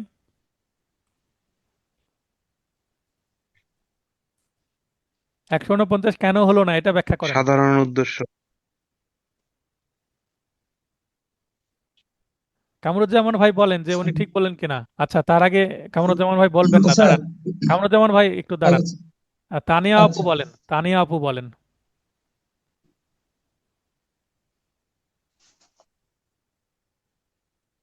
তানিয়া আপুকে লাইনে আসার সুযোগ দিয়েছি। আপনি হাত উত্তোলন করেছিলেন। মাইক অন করেন। আসসালামু আলাইকুম স্যার। হ্যাঁ, ওয়ালাইকুম আসসালাম। তাহলে অন করা শিখলেন মাইক? হ্যাঁ, জি আপনাকে। স্যার, এই প্রথম ওয়ালাইকুম ক্লাস তো আসসালাম। স্যার। হ্যাঁ, আপনাকে শুনতে পাচ্ছি। এবার বলেন স্যার যে এখানে তো 100। একটু আগে একটু আগে একজন স্যার, মোক্তারুল ভাই বললেন যে এটা হবে 302, কারণ এখানে খুন হয়েছে তাই উনি 302 এর কথা বলছেন। আর বলছেন এটা 34 হবে, 149 হবে না। তো জি ওনাকে স্যার। প্রশ্ন করলাম কেন 49 হবে না। আপনি বলেন যে এটা কি উনি সঠিক বলেছেন যে 34 হবে কিনা। জি স্যার, সঠিক বলেছেন, এখানে 34 ধারা স্যার পূর্ব পরিকল্পনা আছে। হুম। তো এখানে 149 কেন হবে না সেটার পূর্ব সেটার পরিকল্পনা করে তারা তো এখানে। হ্যাঁ, সেটার কথা বলেন, সেটার ব্যাখ্যা দেন।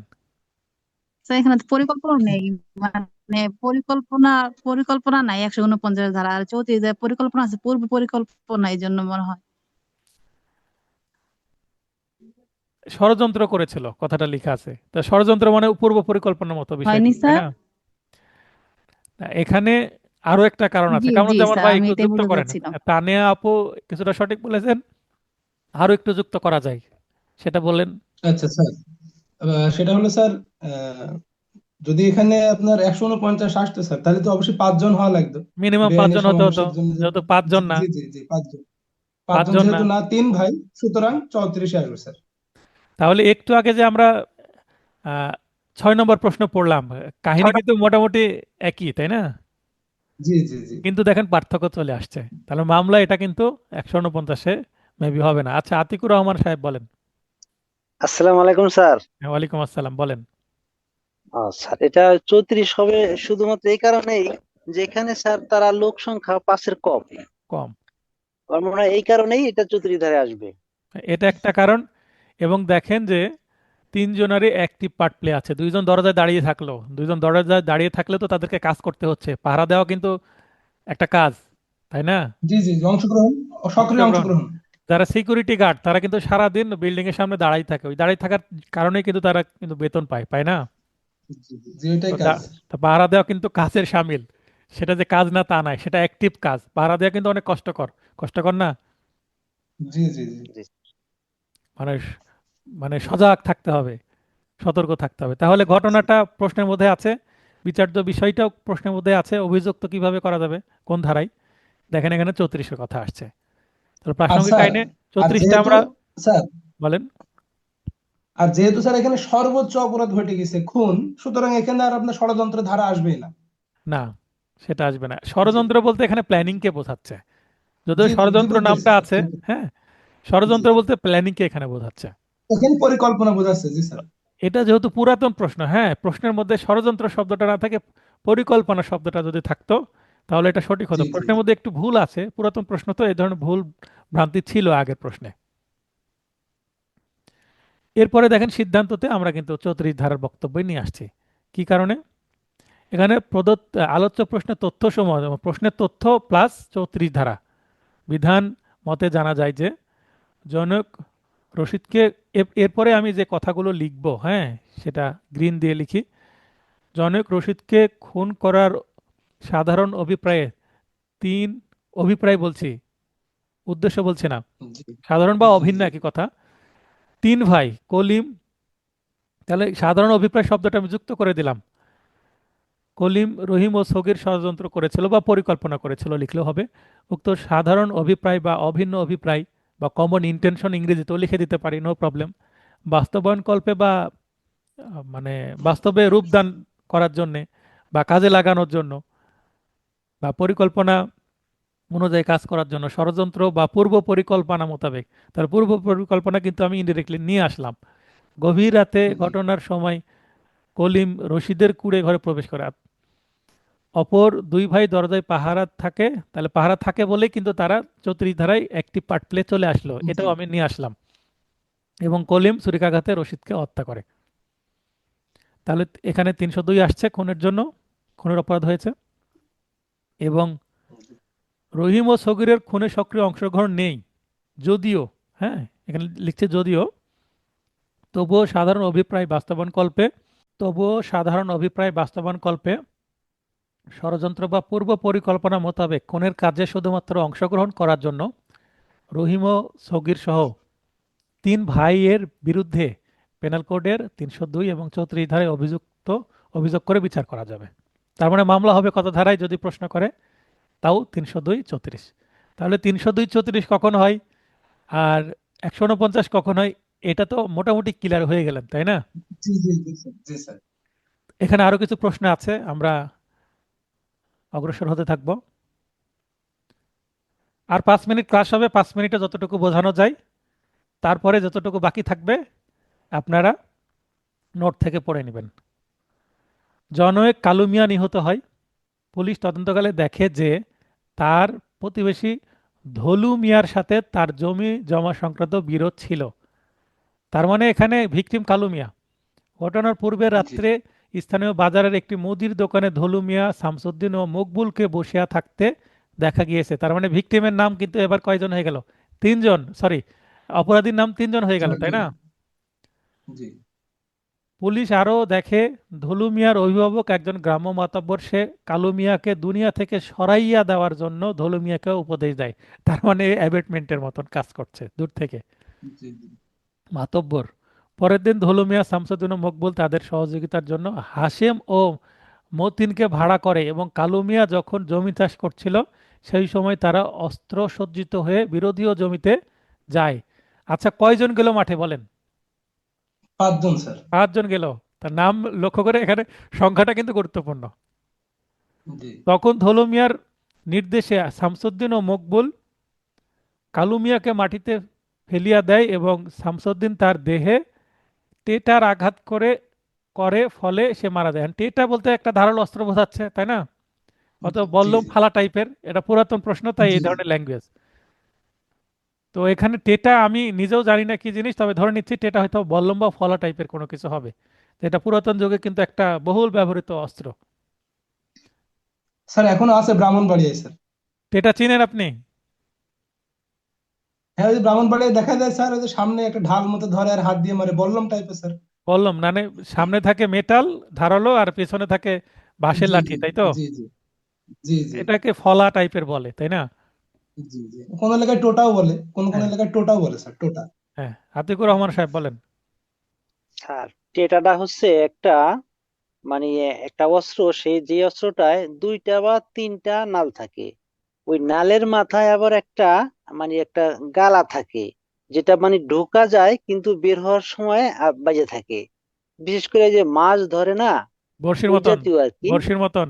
আহ, হ্যাঁ, বড়শির মতন ওই গালা থাকে, ওটা নাল ওই যে থাকে ত্রিশূল তিনটা টাইপের স্যার, বা স্যার চারটা। ত্রিশূল ত্রিশূল, মানে ত্রিশূল টাইপের। ত্রিশূল, হ্যাঁ ওই জাতীয় আর কি, এরকম আর কি। আচ্ছা, কিন্তু মেটাল, য- সবগুলো মেটাল। যদি টেটা সার্চ দিয়ে ইউটিউবে, ইউটিউব বলছে গুগলে পাওয়া যায়, ছবি দিয়ে দিবনি। আমি টেটা শব্দটা আমি আচ্ছা এই নোট তৈরি করতে গিয়ে মানে প্রথম দেখেছি, বা বার কাউন্সিলে পরীক্ষা দিতে গিয়ে এই প্রশ্নটা যখন পড়েছি তখন দেখেছি, তার আগে দেখিনি। জায়গাটা ধারালো অস্ত্র, আমরা ধারালো এই অস্ত্র, ধারণাটুকু পেলাম। মারাত্মক অস্ত্র। এই ঘটনাতে কিভাবে আসামিদের অভিযুক্ত করা যায়, একই কথা, মানে কোন ধারায় মামলা হবে, এটা হচ্ছে বিষয়। আপনার কাছে এই ঘটনা নিয়ে একজন আসলো, এখন আপনি মামলা করবেন, তো সিআর মামলা যদি কোর্টে করেন, তাহলে কোন কোন ধারা নিয়ে আসবেন বর্ণনায়, তো সেটা এখানে আপনাকে ধারা এখানে উল্লেখ করেও দিয়েছে, দিয়ে আপনাকে একটা গোলক ধাঁধায় ফেলে দিয়েছে কোন কোন ধারা আসবে। 34, 149, 109 ও 120 খ ধারার উল্লেখে উত্তর দেন। তার মানে এই কোন কোন ধারা আসবে, একটু আগে কিন্তু এই সেকশনগুলোর মধ্যে আমি পার্থক্য দেখেছি, দেখাইনি? জি 34, 149 নিয়ে বিস্তারিত কথা হলো, 109 নিয়ে কথা হয়নি, কিন্তু 107 ধারার পার্থক্য তো দেখাইছি। 107 জি অ্যাবেটমেন্ট, এবং অ্যাবেটমেন্টের সাজাই তো আছে 109, তাই না? জি জি আর 120 খ হচ্ছে ষড়যন্ত্র। অলরেডি কিন্তু আমি অলরেডি থিওরিক্যাল বা পার্থক্যমূলক আলোচনা দিয়ে এগুলো ডিপলি বোঝানোর চেষ্টা করেছি। তাহলে ওগুলো যদি বুঝতে পারেন এটার উত্তর করতে পারবেন। তো এখানে আমি একটা কি হ্যাজ টু এতে উত্তর দিয়েছি। এখানে 34 ও 120 খ ধারার কোনো প্রয়োগ হবে না। কেন হবে না? পাঁচজন, তাই 34 আসবে না, এখানে ষড়যন্ত্র না। 149 আছে, হ্যাঁ, তাহলে 149 আছে। এখানে 302 এবং 149 চলে আসবে। 149 আসলে অন্যগুলা সাধারণত আসে না। একদম। বুঝতে জি পেরেছেন? জি স্যার। আর এখানে আরেকটা বিষয়, আলোচ্য প্রশ্নে ধলু মিয়ার অভিভাবক একজন গ্রাম্য মাতব্বর, এই যে এর কথা বলা হয়েছিল, সেও তো অপরাধী, অপরাধী না? জি জি জি, সে সে ধলু মিয়াকে অ্যাবেটমেন্টে দুনিয়া সহায়তা থেকে করে। সরিয়ে দেওয়ার জন্য ধলু মিয়াকে উপদেশ দেয়, তার মানে সেই হচ্ছে মেন কালপিট, নাটের জি গুরু জি নাকি? জি, অ্যাবেটার। হ্যাঁ, তো দেওয়ার জন্য পেনাল কোডের 302 এর সাথে 109 ধারায় তাকে অ্যাবেটর হিসাবে অভিযুক্ত করা যাবে, তাই না? জি জি। অপরাধের প্ররোচনাদাতা হিসাবে, তার মানে তার বাক্য শেষ। ও আর শাস্তির ধারা, মানে এখানে শাস্তির ধারা হবে স্যার 109। হ্যাঁ, 109 হচ্ছে শাস্তির ধারা, মামলা তো শাস্তির ধারাতে হয়। জি 107 স্যার জি ধারা বা স্যার। 108 ধারায় মামলা হয় না, 109 ধারা আসে। বুঝতে পেরেছেন? আচ্ছা ঠিক আছে। জি ধলু স্যার। মিয়া, শামসুদ্দিন ও মকবুল তাদের সহযোগিতার জন্য হাশেম ও মতিন, মোট 5 জন হয়ে গেল।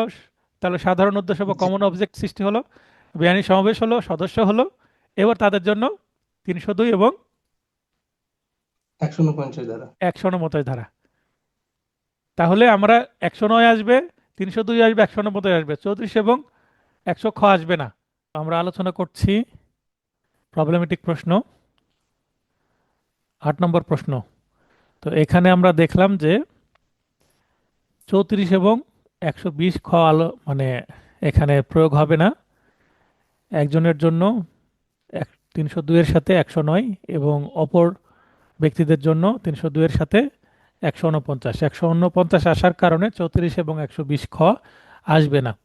এখন এটা আমি কিন্তু সংক্ষিপ্তভাবে লিখেছি হ্যাস্টি ওয়েতে। তো আপনারা যদি এটা প্রপার ওয়েতে লিখতে চান, আমি যখন ক্লাস টেস্ট নিব, এটা এই ধরনের প্রশ্ন আসলে প্রপার ওয়েতে লিখবেন আপনারা, আপনারা নিজেরা চেষ্টা করবেন।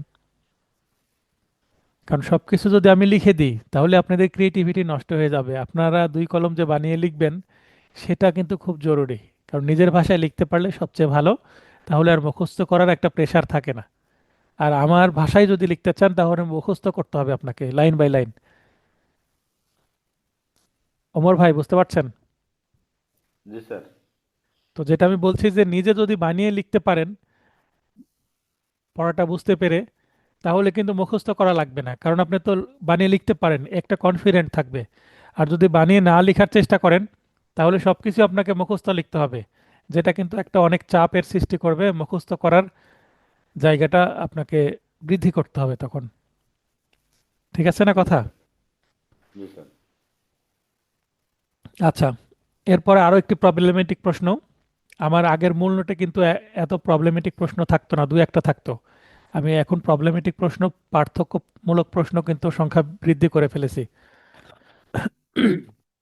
ইভেন আমি আপনাদের নোটে যে ড্রাফটিং ড্রাফটিং আগে 3, 4, 5টা সর্বোচ্চ থাকতো, কিন্তু এখন অনেক ড্রাফটিং যুক্ত করছি। ড্রাফটিং এর জন্য আলাদা একটা চ্যাপ্টারই থাকবে মূল নোটে, যে নোট পড়াচ্ছে এই নোটে। আর একটি প্রশ্ন, রহিম, করিম, জলিল, হেলাল এবং বেলাল নামে 5 ভাই, এখানে 5 ভাই উল্লেখই আছে, তার মানে 5 জন। তাদের জাতশত্রু জহিরকে খুন করার মতলব আটে। মতলব আটার অর্থ কি? পরিকল্পনা করে, তাই না? জি। এবং জাতশত্রু শব্দের অর্থ কি? মানে তার বংশগত শত্রু, তাই না? বংশগত জি। সেই উদ্দেশ্য এই সূত্র সাধনের যেটা। জন্য ঘটনার দিন গভীর রাত্রে বলপূর্বক জহিরের শোবার ঘরের দরজা ভেঙে ফেলে, মানে হাউস ব্রেকিং। ঘরে ঢুকে করিম এবং জলিল জহিরকে বুকে ডেগার দিয়ে বারবার আঘাত করে। ডেগার মানে ধারালো চাকু, লম্বা, জি যার ফলে সঙ্গে সঙ্গে জহিরের মৃত্যু ঘটে। ঘটনার সময় হেলাল এবং বেলাল লাঠি ও ফালা হাতে দরজায় পাহারায় ছিল। ঠিক একটু আগে যে আমরা প্রশ্ন পড়লাম, দুই ভাই দরজায় পাহারায় ছিল, ওই টাইপেরই কিন্তু। তাহলে জি দণ্ডবিধি, এটা যদি পুরাতন আইন, আগে পেনাল কোড না বলে দণ্ডবিধি বলতো, দণ্ডবিধি আইনের কোন কোন ধারায় আপনি আসামিদের অভিযুক্ত করবেন, কারণ উল্লেখপূর্বক আলোচনা করুন। এটা স্যার 302 আর 149 আসবে, যেটা 5 জন ছাড়া ইয়েতে ছিল স্যার। দেখেন, আলোচ্য ঘটনায় সকল আসামির উপস্থিতি এবং সক্রিয় অংশগ্রহণ থাকায় তাদের সকলের দায় সমান, ফলে তাদের দণ্ডবিধি সকলের বিরুদ্ধে পেনাল কোডের 302 ও 34 ধারায় অভিযোগ গঠিত হবে। দেখেন, একটু আগে আপনারা অনেকে মনে করছিলেন যে এটা 149 হবে, কিন্তু এটা 149 না, 34 হবে। এটা কে ব্যাখ্যা দিতে পারবেন যে এটা কেন 149 হলো না 34 হলো, যদিও 5 জন আছে? কে ব্যাখ্যা দিতে পারবেন বলেন? এই প্রশ্নটা অনেক গোলকধাঁধার প্রশ্ন। এখানে যদিও আছে 5 জন, আমি কিন্তু অল্প করে উত্তর দিয়েছি। আপনারা এটা 34 ধারা আলোচনা, প্রাসঙ্গিক আইনে 34 ধারা আলোচনা করে বড় করে উত্তর করে নিতে পারবেন, তাতে সমস্যা হওয়ার কথা না। কিন্তু এইটা কেন, আতিকুর রহমান সাহেব বলেন যে কেন এটা 149 হলো না 5 জন হওয়ার পরেও? শ্রাবণী আপু, কি মনে হচ্ছে?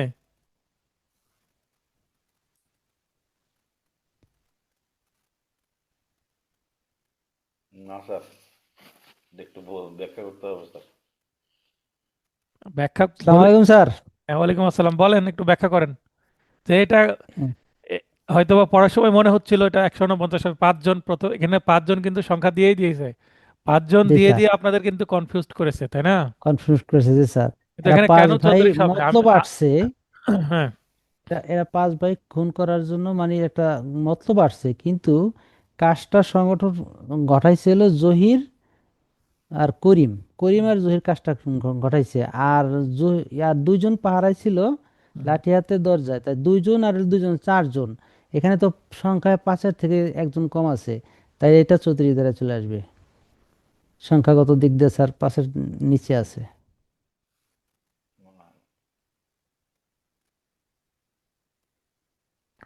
তাহলে পারলাম কি এখানে স্যার? এখানে দেখেন যে 5 ভাই প্রথমে ছিল 5 জনের নাম, ঠিক আছে, মতলব আটলো। এখানে দেখেন এক এক করিম, তারপরে হচ্ছে 2 জলিল, তাহলে কয় 2 জন হলো, ঠিক আছে। দুইজন। জি স্যার। এবং হেলাল আর বেলাল কয়জন হলো? 4 জন হলো। বাদ গেল কে? দুই বাদ কে গেল? রহিম, বাদ গেছে জলিল, হলো করিম। করিম, উম, এখানে রহিম বাদ গেছে, করিম তাই রহিম না? বাদ গেছে। করিম, রহিম বাদ করিম গেছে, জলিল, রহিমের নাম রহিম, নাই। রহিম বাদ গেছে। রহিম বাদ যায়নি এখানে। জি জি তার জি, মানে রহিম রহিম বাড়িতেই রহিম বাদ আছে, গেছে। রহিম হয়তো বড় ভাই বৃদ্ধ হয়ে গেছে, পরিকল্পনায় আছিল, কিন্তু সে মাঠে যায়নি, তাই না? এটা একটা জি বিষয়, 5 জনের একজন কমে গেল। আচ্ছা, এই রহিমও যদি মাঠে যেত সেক্ষেত্রেও কিন্তু 149 হতো না। কারণ কারণ এই যে বাকিরা বাইরে ছিল পাহারায়, আর পাহারাই থেকে তারা এইভাবে এমনভাবে অ্যাক্টিভ পার্ট প্লে করছে যে তারা বেআইনি সদস্য হওয়ার জন্য কিন্তু তারা একত্রে থাকার দরকার, কিন্তু 2 জন ভেতরে 2 জন বাইরে, তাই বেআইনি সমাবেশ তৈরি হয়নি। বুঝতে পারছেন? ও, জি স্যার। জি স্যার। দুজন ভেতরে দুজন বাইরে, যার কারণে তার পাট প্লেটা দুজন দুজন হয়েছে। হ্যাঁ, কিন্তু এই যে পাহারায় থাকলে কিন্তু অ্যাক্টিভ পার্ট প্লে হয়, কিন্তু তারা ওই সমাবেশের মানে ভেতরে নাই, যেখানে মারামারি হচ্ছে ঘরের ভেতরে, সেই জায়গায় তো তারা নাই। জি এটাও স্যার। কিন্তু একটা অ্যাঙ্গেল তৈরি হয়। তো আমরা উত্তর করব হচ্ছে এভাবে, যা সকল আসামির উপস্থিতি ও সক্রিয় অংশগ্রহণ থাকায়, তার মানে 2 জন কি করছে, ড্যাগার দিয়ে আঘাত করছে এবং দুইজন বাইরে পাহারা দিচ্ছে, চারজন। এখানে চারজন উল্লেখ করে দিতে পারি, এই কারণে এটা কি হবে 34। তো এটা আমি সংক্ষিপ্তভাবে আপনাদেরকে ধরে দিয়েছি। এই জায়গায় আপনারা ডেভেলপমেন্ট করবেন, আপনাদের ক্রিয়েটিভিটি প্রয়োজনে নোট পাওয়ার পরে এই 109 ধারার আপনি আলাদা খাতায় লিখবেন, অথবা আমি যদি এটা পরীক্ষার খাতায় ক্লাস টেস্টে দিই আপনি এতটুকু লিখবেন না, বেশি করে লিখবেন। কেন আমি এখানে কম দিয়েছি, আপনার ক্রিয়েটিভিটি জায়গাটা এখানে দেখাতে হবে। বুঝতে পেরেছেন আমার কথাটা? জি স্যার। জি স্যার। এখন সব প্রশ্নের উত্তর যদি আমি মানে বড় করে দিয়ে দিই, সেক্ষেত্রে কি হবে, আপনারা কিন্তু ওই মুখস্থর মধ্যে পড়ে যাবেন। তাহলে বাজারের গাইড এবং আমার নোটের মধ্যে পার্থক্য থাকবে না। আমার নোটের দক্ষতা তৈরির জায়গা এটা, আমি আলোচনা করব কোথায়। আমি যদি সব উত্তরই লিখে দিই তাহলে আপনারা মাথাটাকে খাটানোর চেষ্টা করবেন না। তার মানে ব্রেনটাকে যদি কাজে না লাগান আপনার দক্ষতা তৈরি হবে না। মুখস্থ করলে কি দক্ষতা তৈরি হয় বলেন? না স্যার। তার মানে এটাকে যখন আমি এই প্রশ্নটা দিব, আপনি যখন বড় করার চেষ্টা করবেন, কিভাবে চেষ্টা করছেন, এটাই আপনার দক্ষতা তৈরিতে হেল্প করবে। ঠিক আছে?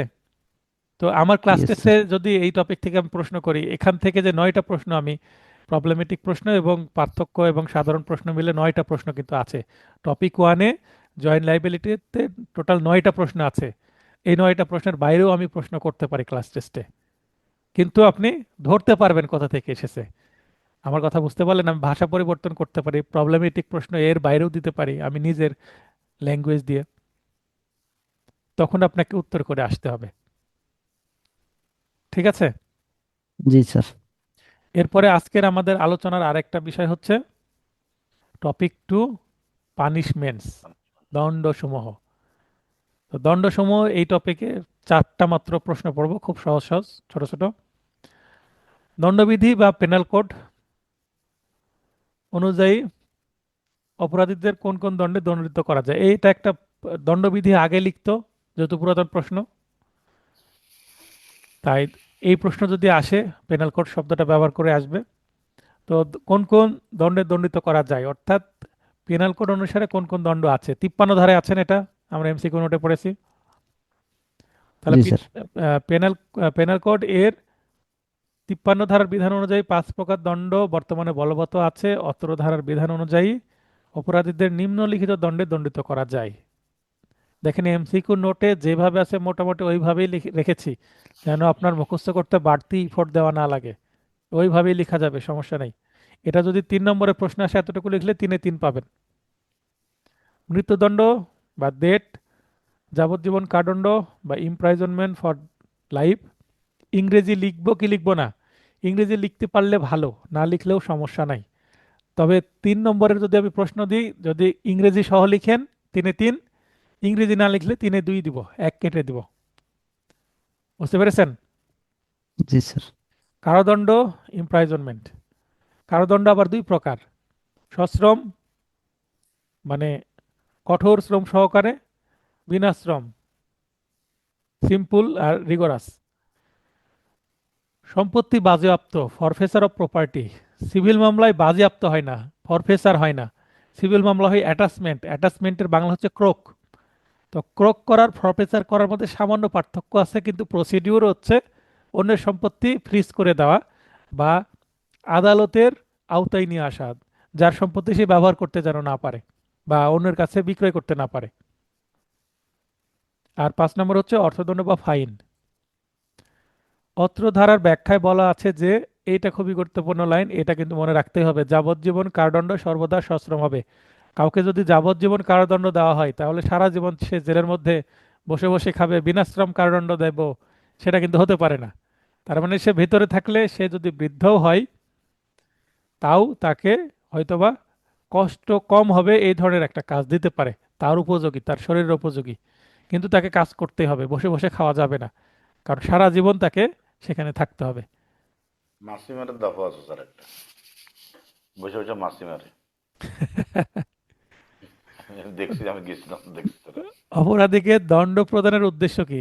পরিদর্শনে গেছি। এই যে মামলা হয়, মামলায় আসামিকে কেন সাজা দিতে হবে, সাজা দেওয়ার কারণ কি, এটা এমসিকিউ এর মধ্যে নাই, এটা আপনাকে বানিয়ে লিখতে হবে।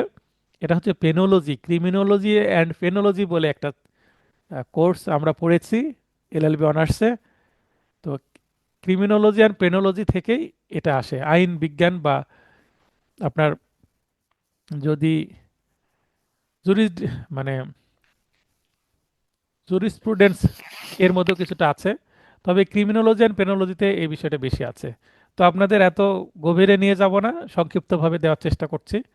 অপরাধীকে দণ্ড প্রদানের উদ্দেশ্য 2 বা 2.5 নম্বর বা 3 নম্বর সর্বোচ্চ আসতে পারে। আমরা কি সংক্ষিপ্ত প্রশ্ন পড়ছি? অপরাধীকে দণ্ড বা শাস্তি প্রদান করে তাকে পুনরায় অপরাধ করা হতে বিরত রাখাই দণ্ড প্রদানের অন্যতম উদ্দেশ্য। তার মানে সে যেন আর অপরাধ করতে না পারে, তাকে তো আটকাতে হবে। এখন কেউ যদি একবার রেপ করে, তাকে যদি সাজা দেওয়া না হয়, সে তো আবার রেপ করবে। কারণ একবার অপরাধ করে যদি পার পেয়ে যায়, তার সাহস বেড়ে যাবে না? জি স্যার। যে ব্যক্তি অপরাধ করেছেন তিনি যেন উক্ত অপরাধ বা অন্য কোনো অপরাধ করতে না পারেন, দণ্ড প্রদানের মাধ্যমে তার ব্যবস্থা করা হয়। অর্থাৎ একবার সে খুন করেছে, সে যেন আর অন্য অপরাধ করতে না পারে বা আবার যেন খুন করতে না পারে, সেটাই উদ্দেশ্য। যেমন নরঘাতককে ফাঁসি, বা নরঘাতক মানে কি, মার্ডার অর কালপেবল হোমিসাইড যে করে, হত্যাকারী, ফাঁসি বা যাবজ্জীবন কারাদণ্ড দিলে সে আর নরহত্যা করার সুযোগ পাবে না।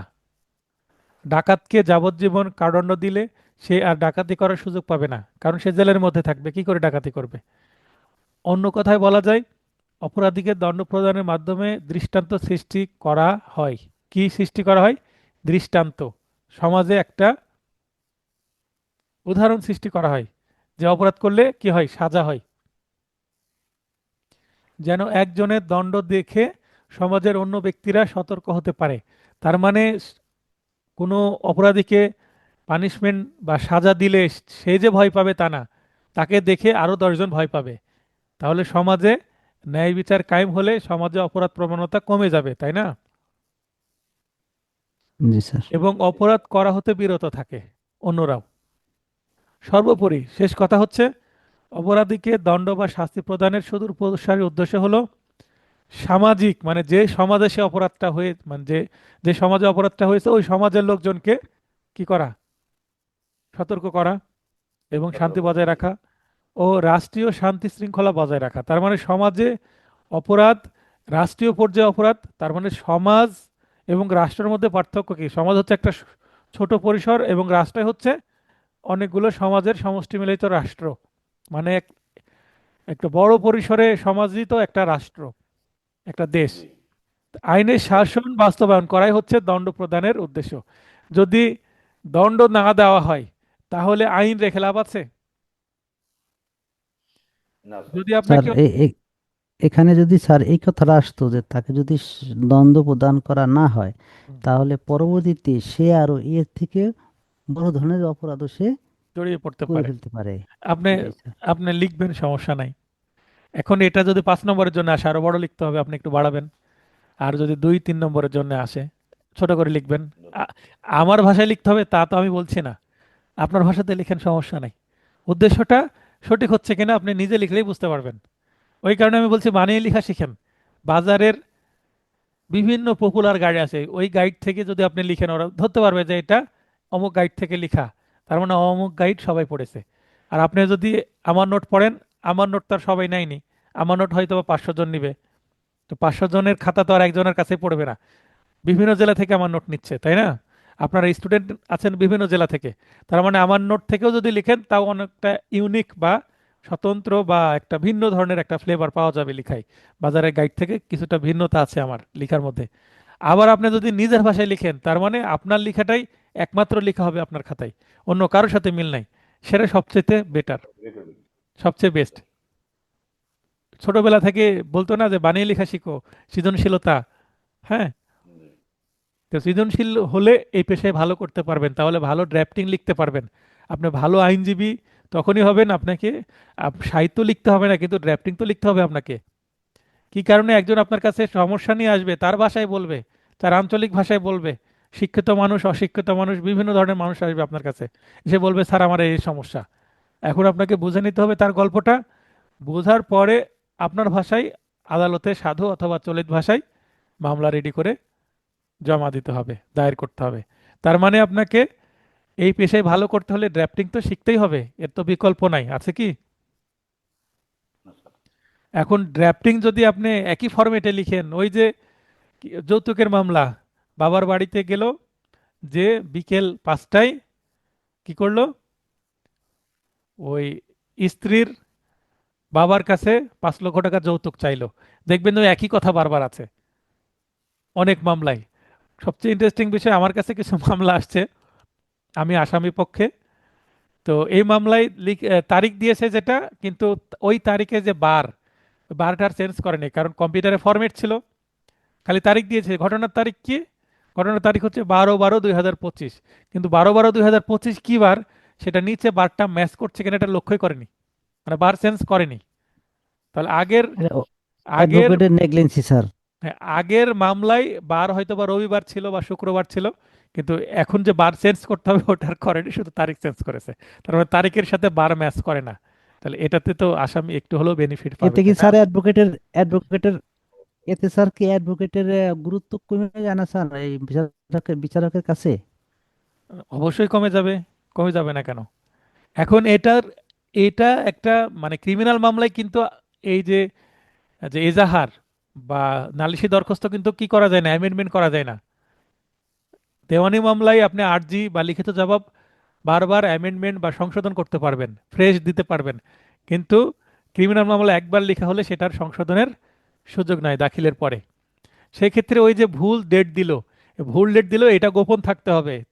তখন কি করতে হবে, জেরা করার সময় জিজ্ঞাসা করতে হবে, বলেন তো কি বারের ঘটনা? তখন সে বলবে যে রবিবারের ঘটনা। তো আপনার মামলায় কি লিখেছেন? রবিবার। তো হ্যাঁ, তো বলেন তো কি তারিখের ঘটনা? এত তারিখে। তো তারিখ আর বার সে হয় ভুল বলবে, না হলে কাগজে ভুল লেখা আছে, একটু পার্থক্য তৈরি হবে কিনা বলেন? জি স্যার। অবশ্যই তখন স্যার, এটা তৈরি হবে। ডিফেন্সে বড় একটা হেল্প হবে আসামির জন্য। Right. জি তো স্যার। এই ধরনের আমি বেশ একটা মামলায় 20 জন আসামি ছিল, তাদের ঘটনাটা এরকম হয়েছে, ওই তারিখ এবং বার মিল নাই। যত আসামি আসে যেটা লেখা আছে সেটাই, কিন্তু তারা চেক করে দেখেনি ক্যালেন্ডারে যে আসলে এটা আইনজীবী লক্ষ্য করেনি, আমি এটা গোপন আছি, যা জেরাতে আমি সেটা দেখব। তো আমি মনে করেন 3-4 জন মনে হয় সাক্ষী দিয়েছে। আমি 2 জনকে জিজ্ঞাসা করেছি কি তারিখের ঘটনা, তারিখ বলেছে, 2 জন বলেছে বার। তো আমি বললাম স্যার PW 1 2 এরা বার তারিখ যদি সঠিক বলে তাহলে PW 2 3 3 4 এরা বার তো যেটা বলছে সেটা সঠিক না, কারণ ডেট সাথে ক্যালেন্ডার তো মিলে না। এবং নালিশি দরখাস্তেও তাই আছে। এবং নালিশি দরখাস্তে উকিলের ভুল হতে পারে, কিন্তু আদালতে দাঁড়িয়ে মুখে যেটা বলছে সেটা তো বিশ্বাস করবো আমরা, তাহলে সেটাও মিথ্যা বলছে। বুঝতে পেরেছেন? তার মানে পিডাব্লিউ যখন কি স্যার?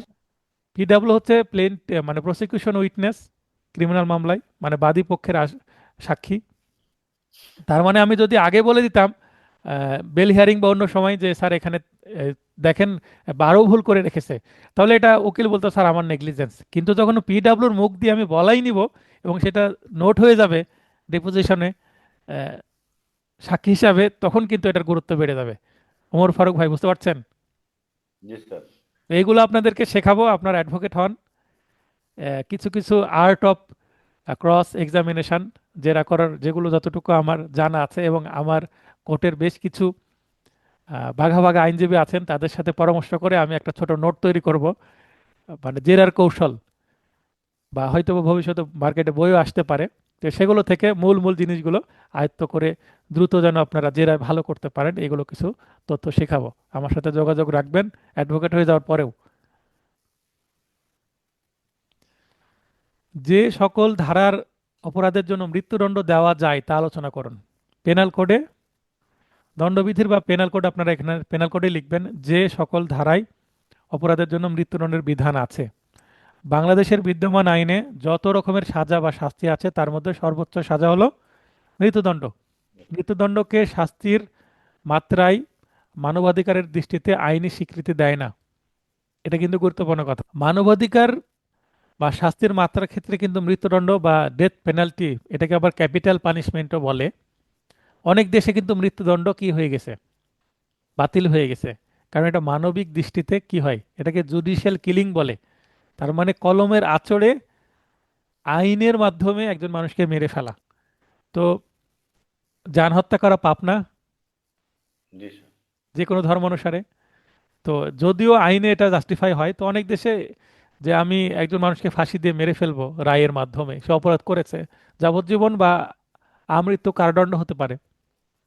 কিন্তু একটা মানুষকে ফাঁসি দেওয়া অনেক দেশ, বিশেষ করে ওয়েস্টার্ন কান্ট্রি, ইউরোপ অনেক দেশগুলোতে মৃত্যুদণ্ডকে বাতিল করে দিচ্ছে। তা আমাদের দেশে এখনো মৃত্যুদণ্ড বহাল আমাদের আছে। আমাদের দেশের জন্যই স্যার এটা ঠিক আছে, কারণ আমরা ততটা সভ্য হতে পারি নাই। হ্যাঁ, আমাদের বাংলাদেশের মানুষ অসভ্যে ভরা। এই দেশের মানুষের জন্য মৃত্যুদণ্ডের পরে আরো যদি কোনো দ্বন্দ্ব থাকে সেটাও দেওয়া উচিত স্যার। ক্রিমিনোলজি অ্যান্ড পেনোলজি, এটা যদি ডিপলি পড়েন তাহলে আরো একটা কথা আছে প্রচলিত, যে পাপকে ঘৃণা করো, পাপীকে নয়। তো যদি আপনি পাপকে ঘৃণা করেন এবং সমাজে সেটা যদি ইস্টাবলিশ করতে পারেন, একটা ব্যক্তি কিভাবে অপরাধে জড়াই গেল, একটা ব্যক্তি কিভাবে অপরাধে জড়াইয়ে গেল, তার পরিবেশ তাকে অপরাধী তৈরি করলো। তো যদি পরিবেশ সে ব্যক্তিটা ভালো পায়, আচ্ছা, এক ভাই কিন্তু স্ক্রিনে দাগ দিচ্ছেন, হ্যাঁ, ফাংশনের মধ্যে প্রবেশ করছেন, স্ক্রিনে দাগাদাগি করছেন, প্লিজ এগুলো করবেন না, ভিডিওতে চলে আসে, দেখতে খারাপ লাগে। তো যেটা বলছিলাম, যদি একটা মানুষ কেন অপরাধ করলো, পরিস্থিতির কারণে অপরাধে জড়িয়ে যেতে পারে।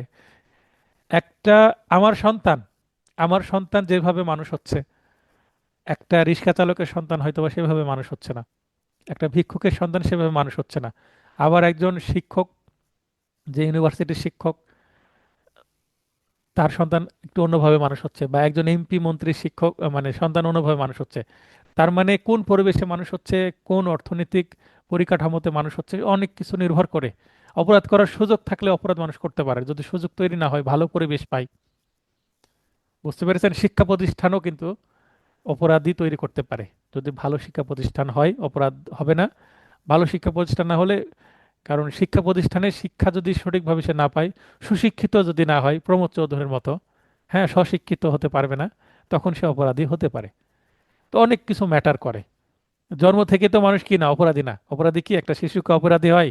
এই কারণে তো 9 বছর পর্যন্ত ছাড় দেওয়া হয়েছে, তাই না? জি স্যার। জি স্যার। অনেক দেশে মৃত্যুদণ্ডকে কঠিন ও নিষ্ঠুর সাজা মনে করেন। বাংলাদেশে তথা ভারতীয় উপমহাদেশের আইনে মৃত্যুদণ্ডকে সাজা হিসেবে মেনে নেওয়া হয়েছে। এতটুকু হচ্ছে কি ব্যাকগ্রাউন্ড বললাম। এটা দিলেও হবে, না দিলেও হবে, এটা আমার ক্রিয়েটিভিটি থেকে দিয়েছি। এরপরে মূল আলোচনা। তাহলে পেনাল কোড আপনারা লিখবেন, যদিও এখানে বাংলায় দণ্ডবিধি লিখেছি আমি। দ্য পেনাল কোড 1860 এর নিম্নোক্ত ধারাসমূহে যদি কেউ দোষী সাব্যস্ত হয় তবে তাকে মৃত্যুদণ্ড দেওয়া যাবে। 1 নম্বর, বাংলাদেশের বিরুদ্ধে যুদ্ধে লিপ্ত হওয়া বা লিপ্ত হওয়ার উদ্যোগ গ্রহণ করা বা সহায়তা করা, এটা হচ্ছে অপরাধ। ধারা কত? 121। আপনারা চাইলে ধারাটাকে দিতে পারেন এবং এই টপিকটা পরে দিতে পারেন। তারপরে 2 নম্বর দিলেন, 2 নম্বরে ধারা দিয়ে দিলেন, ধারা 132, তারপরে লিখলেন বিদ্রোহে সৈনিকদের সহায়তা করা এবং এর ফলে বিদ্রোহ সংগঠিত করা, মানে বিদ্রোহ করলে মৃত্যুদণ্ড হবে। তার মানে ধারা আগে লিখতে পারেন বা ধারা পরে ব্র্যাকেটেও দিতে পারেন, যে কোনোভাবে। 3, মিথ্যা সাক্ষ্য দেওয়ার ফলে নির্দোষ ব্যক্তি যদি মৃত্যুদণ্ড প্রাপ্ত হয়, মানে মিথ্যা সাক্ষ্য দিলেন, তার ফলে একজন নির্দোষ ব্যক্তির ফাঁসি হয়ে গেল, পরে যদি জানা যায় যে এটা অন্য কোনোভাবে বা অন্য কোনো মামলায় যদি উদ্ঘাটন হয় যে সে মিথ্যা সাক্ষ্য দিয়েছিল এবং যার ফলে একজন ব্যক্তির মৃত্যু কার্যকর হয়েছে, মৃত্যুদণ্ড, তখন তার বিরুদ্ধে মিথ্যা স্বাক্ষর দেওয়ার জন্য নতুন মামলা হবে এবং তাকে এই মিথ্যা স্বাক্ষর দেওয়ার জন্য এবং তার ফলে একটা নির্দোষ ব্যক্তি যেহেতু মারা গেল, তাকেও মৃত্যুদণ্ড দেওয়া যাবে। 194, খুন 302, মার্ডারের শাস্তি 302 আছে, খুন করলে মৃত্যুদণ্ড। 301-এ কিন্তু বলা আছে যে এক ব্যক্তিকে খুন করতে গিয়ে অন্য ব্যক্তিকে যদি খুন করা হয় তাহলে 301 ধারা অনুসারে শাস্তি হচ্ছে 302 ধারার অনুরূপ বা খুনের সাজার অনুরূপ। তাই অনেকেই 301-কে এই লিস্টে রাখতে চান, অনেকে রাখতে চায় না। তো আমার মতে 301-কেও লিস্টে রাখা যায়, তাহলে এখানে 10টি না 11টি ক্ষেত্রে হয়ে যায়। কিন্তু আমি বাজারের অধিকাংশ বইয়েই 301-কে রাখেনি, 10টি ক্ষেত্রে রেখেছে, তাই আমি তাদের মতো, যেহেতু তারা অনেক দিন থেকে আছেন, বই লিখছেন, গবেষণা করেছেন, আমিও 301-কে বাদ দিয়ে 302 শুধু রেখেছি। যাবজ্জীবন কারণে দণ্ডিত ব্যক্তি কর্তৃক মৃত্যু মানে খুন করলে 302, একমাত্র শাস্তি মৃত্যুদণ্ড, সর্বনিম্ন বলেছিলাম এটাই। নাবালক উন্মাদ ব্যক্তিকে আত্মহত্যায় প্ররোচিত করলে এবং তার ফলে আত্মহত্যা করলে 305-এ মৃত্যুদণ্ড দেওয়া যেতে পারে। যাবজ্জীবন কারাদণ্ডপ্রাপ্ত ব্যক্তি কর্তৃক জখম করে খুনের চেষ্টা করলে 307 শেষের দিকে লেখা আছে, দেখেন যে মৃত্যুদণ্ড দেওয়া যেতে পারে। এসিড জাতীয় পদার্থ দ্বারা মুখ, মাথা বা উভয় চোখে গুরুতর জখম করলে 326 কতে মৃত্যুদণ্ড হতে পারে। 10 বছরের নিচের কোনো ব্যক্তিকে খুন, গুরুতর আঘাত ইত্যাদির উদ্দেশ্যে অপহরণ বা বলপূর্বক অপহরণ করলে 364 বা ক অনুসারে মৃত্যুদণ্ড। খুনসহ ডাকাতি 396 মৃত্যুদণ্ড। দেখেন আমি সাজিয়েছি কিন্তু শুরু থেকে 121, 132, 194, 302, 303, 305, 307, 326, 364, 396। আপনারা চাইলে কিন্তু এই পাশে লিখে ফেলতে পারেন এই সেকশনগুলো। তবে সবচেয়ে ভালো হয় আপনি সেকশনগুলো আগে লেখেন বাম দিকে, তারপরে উত্তর লেখেন। তাহলে সেকশনগুলো বা ধারা তারপরে সেকশন, তার মানে আপনি এক পলকে সেকশনগুলো দেখতে পাবেন। বুঝতে পারলেন আমি কি বোঝানোর চেষ্টা করছি? জি স্যার। এবং আপনারা নোট পাওয়ার পরে দ্রুত অন্য জায়গায় বা এই নোটের নিচে ফাঁকা অংশে এই সেকশনগুলো মনে রাখতে পারছেন কিনা নিজে হাতে লিখে রাখবেন। প্র্যাকটিস করতে হবে, 10টা সেকশন মনে রাখতে হবে এবং এগুলো মৃত্যুদণ্ডের সেকশন। একটা পার্থক্য, পেনাল কোড অনুসারে কারাদণ্ড, যাবজ্জীবন কারাদণ্ড ও আমৃত্যু কারাদণ্ডের মধ্যে পার্থক্য লিখুন। বিষয় কারাদণ্ড, যাবজ্জীবন কারাদণ্ড, আমৃত্যু কারাদণ্ড। পার্থক্য আছে একটু, যাবজ্জীবন এবং আমৃত্যু কারাদণ্ডের মধ্যে পার্থক্য আছে। 1 নম্বর আইনি ভিত্তি, মানে আইনে এই সাজা দেওয়া যায় কিনা। দণ্ডবিধির 53 ধারা, আপনার পেনাল কোড লিখতে পারেন, পেনাল কোডে 53 ধারায় আছে এটা। আর এখানে 53 ধারাতে কিন্তু যাবজ্জীবন কারাদণ্ডের কথা বলা আছে। আর আমৃত্যু কারাদণ্ড আমরা একটু আগে কিন্তু 53 ধারা পড়েছি, সেখানে কি আমৃত্যু কারাদণ্ড কথাটা লেখা আছে? কেউ লাইনে আছেন? আতিকুর রহমান ভাই, জি স্যার। 53 ধারায় জি কিন্তু স্যার। আমৃত্যু কারাদণ্ড লেখা নাই, আছে কি? না স্যার। জি না। তাহলে এটার আইনি ভিত্তি কি? আইনি ভিত্তি জেল কোডে আছে। জেল কোড একটা আইন, জেল কোড অনুসারে জেলারকে বলে দেওয়া হয়, মানে মামলার রায়ে বলে দেয় যে এই ব্যক্তির আমৃত্যু কারাদণ্ড, তার মানে মৃত্যুর আগ পর্যন্ত সে যেন বের হতে না পারে। ঠিক আছে? জি। যাবজ্জীবন কারাদণ্ড হলেও দেখবেন অনেকে 10 বছর বা 7 বছর বা 14 বছর বা 20 বছর পর অনেক সময় বের হয়ে যায়। কেন? তাকে অবশিষ্ট সাজা মাফ করে দেয়। কেন? কারণ সে ভালো আচরণ করেছে। জেলার তার রিকমেন্ডেশনের মাধ্যমে প্রতি বছরে 12 মাসে বছর না হয়ে 9 মাসে বছর হয়ে যায়। কারণ সে 12 মাসের মধ্যে 9 মাস যদি ভালো আচরণ করে, বাকি 3 মাস তার জেলার কি করতে পারে? মওকুফের জন্য রিকমান্ড করতে পারে। তাই বলে যে জেলের মধ্যে 9 মাসে বছর, আসলে পরবর্তী 3 মাস কি হয়ে যায়? অক্টোবর, মাফ নভেম্বর, হয়ে ডিসেম্বর যায়। মাফ হয়ে যায়। শেষের ধরে নিই বছরের শেষের 3 মাস তো, সবাই তো আর জানুয়ারিতে শুরুতে ঢোকে না, তো সবার জন্য শেষের 3 মাস হবে না। তো আমি যেটা বলতে চাচ্ছি যে শেষের 3 মাস যে প্রবেশ করলো তার জন্য শেষের 3 মাস অনেক সময় কি হয়? মাফ হয়ে যায়, এই কারণে 9 মাসে বছর হয়ে যায়। তো এই করতে করতে শেষের দিকে দেখা গেল যে অনেক সময় ঈদ বা বিশেষ দিন, বিজয় দিবস, স্বাধীনতা দিবসে অনেক ব্যক্তিকে কিন্তু মুক্ত করে দেয়। অনেক সময় সরকার অথবা রাষ্ট্রপতির বিশেষ ক্ষমতার আওতায় চলে আসে তারা, তখন বের হতে পারে। কারা? যাবজ্জীবন কারাদণ্ড ভোগ করা 53 ধারায়।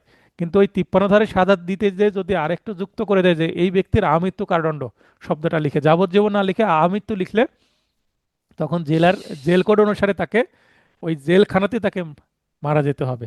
মারা যেতে হবে। তার লাশ বের হবে সেখান থেকে, জীবিত ব্যক্তি বের হবে না। তাহলে জেল কোডের এটা বিধান। প্রকারভেদ, কারাদণ্ড সাধারণত 2 প্রকার, সশ্রম ও বিনাশ্রম। আর যাবজ্জীবন কারাদণ্ডের এক প্রকারই হয়, সর্বদা সশ্রম। আর আমৃত্যু সর্বদা সশ্রম। মেয়াদ 24 ঘন্টা। 510 ধারায় কেউ যদি কি করে? অসদাচরণ করে, কিভাবে? মাতাল অবস্থায় রাস্তায় মাতলামি করে, তাহলে 24 হুম। ঘন্টা কি হতে পারে? তার সাজা হতে পারে, অথবা 10 টাকা অর্থদণ্ড। জরিমানা। এটা সর্বনিম্ন। হতে 14 বছর পর্যন্ত। দেখবেন যে 14 বছরের উপরে সাজার বিধান পেনাল কোডে কোথাও নাই। কারাদণ্ডের কথা বলছি, ইমপ্রাইজনমেন্ট। আর লাইফ ইমপ্রাইজনমেন্ট বা যাবজ্জীবন সেটা তো ভিন্ন জিনিস। কারাদণ্ড 2 প্রকার, সশ্রম, বিনাশ্রম। তো সশ্রম বা বিনাশ্রম ম্যাক্সিমাম 14 বছর, মিনিমাম 24 ঘন্টা হতে পারে। আর এখানে নির্দিষ্ট নয়, যাবজ্জীবন কারাদণ্ড নির্দিষ্ট নয়, কারণ কোন ব্যক্তি কত বছর বাঁচবে বলা যায় না। আবার কে আচরণ ভালো করলে তাড়াতাড়ি বের হবে, আচরণ যদি খারাপ করে প্রথম দিকে শেষের দিকে আচরণ ভালো করলো, তাহলে একটু বেশি দিন থাকবে। তার মানে যাবজ্জীবন কারাদণ্ড নির্দিষ্ট নাই। তার মানে সে কবে বের হবে এটা বলা যায় না, তার আচরণের উপরে অনেকটা নির্ভর করে, এবং সরকার আসলে তাকে মাফ করছে কিনা তার ভাগ্য এখানে ফেভার করতে হবে, তাই না? জি স্যার। আর আমৃত্যু কারাদণ্ড মৃত্যুর আগ পর্যন্ত, এটাও নির্দিষ্ট। তার মানে যেদিন সে মারা যাবে সেই দিন তার লাশ বের হবে, তার আগ পর্যন্ত তাকে জেল খাটতে হবে। মুক্তির সুযোগ, মেয়াদ শেষে অটোমেটিক মুক্তি পাবে, ছেড়ে দিবে, মেয়াদ শেষ হয়ে গেলে এমনি ছেড়ে দিবে, আবেদনও করা লাগে না, আদালতে জামিনের আবেদন করতে হয়। তো এই ধরনের আবেদনও করা লাগে না, যেদিনকে তার সাজা ভোগ শেষ হয়ে যাবে সেদিন, মনে করেন কোনো ব্যক্তি 2 বছরের সাজা হয়েছে, 2 বছর যেদিন শেষ হয়ে যাবে জেলার এমনি তাকে ছেড়ে দিবে, এবং সে ডাইকে এনে বলবে যে তোমার তোমার মুক্তি আজকে। হ্যাঁ মুক্তি আগের দিনই বলে দিবে, বা সে তো নিজেও জানতে পারে, সে ভিতরে গেলে খোঁজ খবর রাখে না তার কত দূর হলো, সে খোঁজ খবর রাখবে এবং সে বের হওয়ার সময় তার জিনিসপত্র সহ তাকে ছেড়ে দেবে। আর যাবজ্জীবন কারাদণ্ড হলে প্যারোলে বা ক্ষমা সাপেক্ষে মুক্তি হতে পারে। আগের সরকার থাকা অবস্থায় আমাদের মানে মাননীয় সাবেক প্রধানমন্ত্রী খালেদা জিয়া, উনি বাইরে বের হননি চিকিৎসা এবং অন্যান্য কাজে, তার কিন্তু জি সাজা হয়েছিল, তারপরে উনি কিন্তু বের হয়েছেন। এটাকে বলে প্যারোলে মুক্ত হওয়া।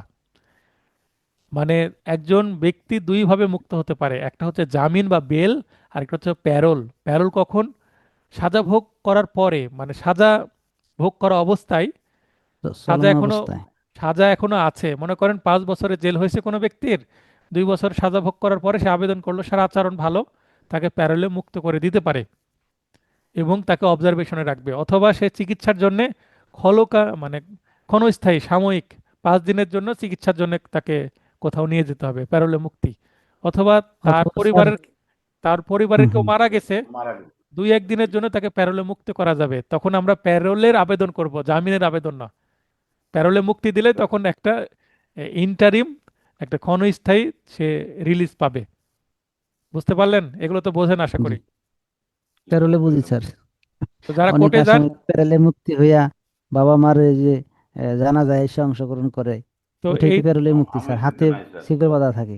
তো জানা যায় যদি অংশগ্রহণ করাতে হয় কোনো আসামিকে, এই আইনজীবীকে অনেক দৌড়াদৌড়ি করতে হয়, কারণ এই খুব অল্প সময়ের মধ্যে প্যারোলের আবেদন করা, প্যারোলের আবেদন করতে হলে ওই ব্যক্তির আবার জেলখানার থেকে সই করে নিয়ে আসা, হ্যাঁ অনেক ঝামেলা আছে। মানে আগে ওই প্যারোলে মুক্ত করতে হলে যে আইনজীবী ওই মামলায় ডিফেন্স লয়ার ছিল, ওই আইনজীবী ওই মামলার যদি কপি থাকে, সবকিছু তার কাছে আছে, হ্যাঁ কত সাজা হয়েছিল, তার পক্ষে দ্রুত সম্ভব। কিন্তু নতুন আইনজীবী ধরে প্যারোলে মুক্ত করতে হতে মামলার কপি, মামলার নাম্বার, কোন মামলায় কত বছরের সাজা হয়েছে ডিটেলস দিতে হবে, এবং ওই নথিতে উপস্থাপন করতে হবে, তাই না? জি আচ্ছা, কামরুজ্জামান ভাই প্রশ্ন করতে চাচ্ছেন। স্যার আমার প্রশ্নটা ছিল স্যার, মৃত্যুদণ্ডপ্রাপ্ত কোনো আসামি কি প্যারোলে মুক্তি পেতে পারে স্যার? মৃত্যুদণ্ড, হ্যাঁ পারে, কন্ডেম সেলে থাকা অবস্থাতেও মুক্তি পেতে পারে বিশেষ কারণে, ওই যে বাবা মার মারা গেছে, আত্মীয় স্বজন কেউ মারা জানাজা। গেছে, জানাজা, এই ধরনের বিশেষ কারণে জি মুক্তি জি। পেতেই পারে। মুক্তিটা সাময়িক। হ্যাঁ, হ্যাঁ জি স্যার, জি স্যার। ওই যে বললেন তো স্যার ইন্টারিম। ইন্টারিম। এখানে জি স্যার। সাধারণত মুক্তি নেই, কারণ তাকে জেলেই মারা যেতে হবে।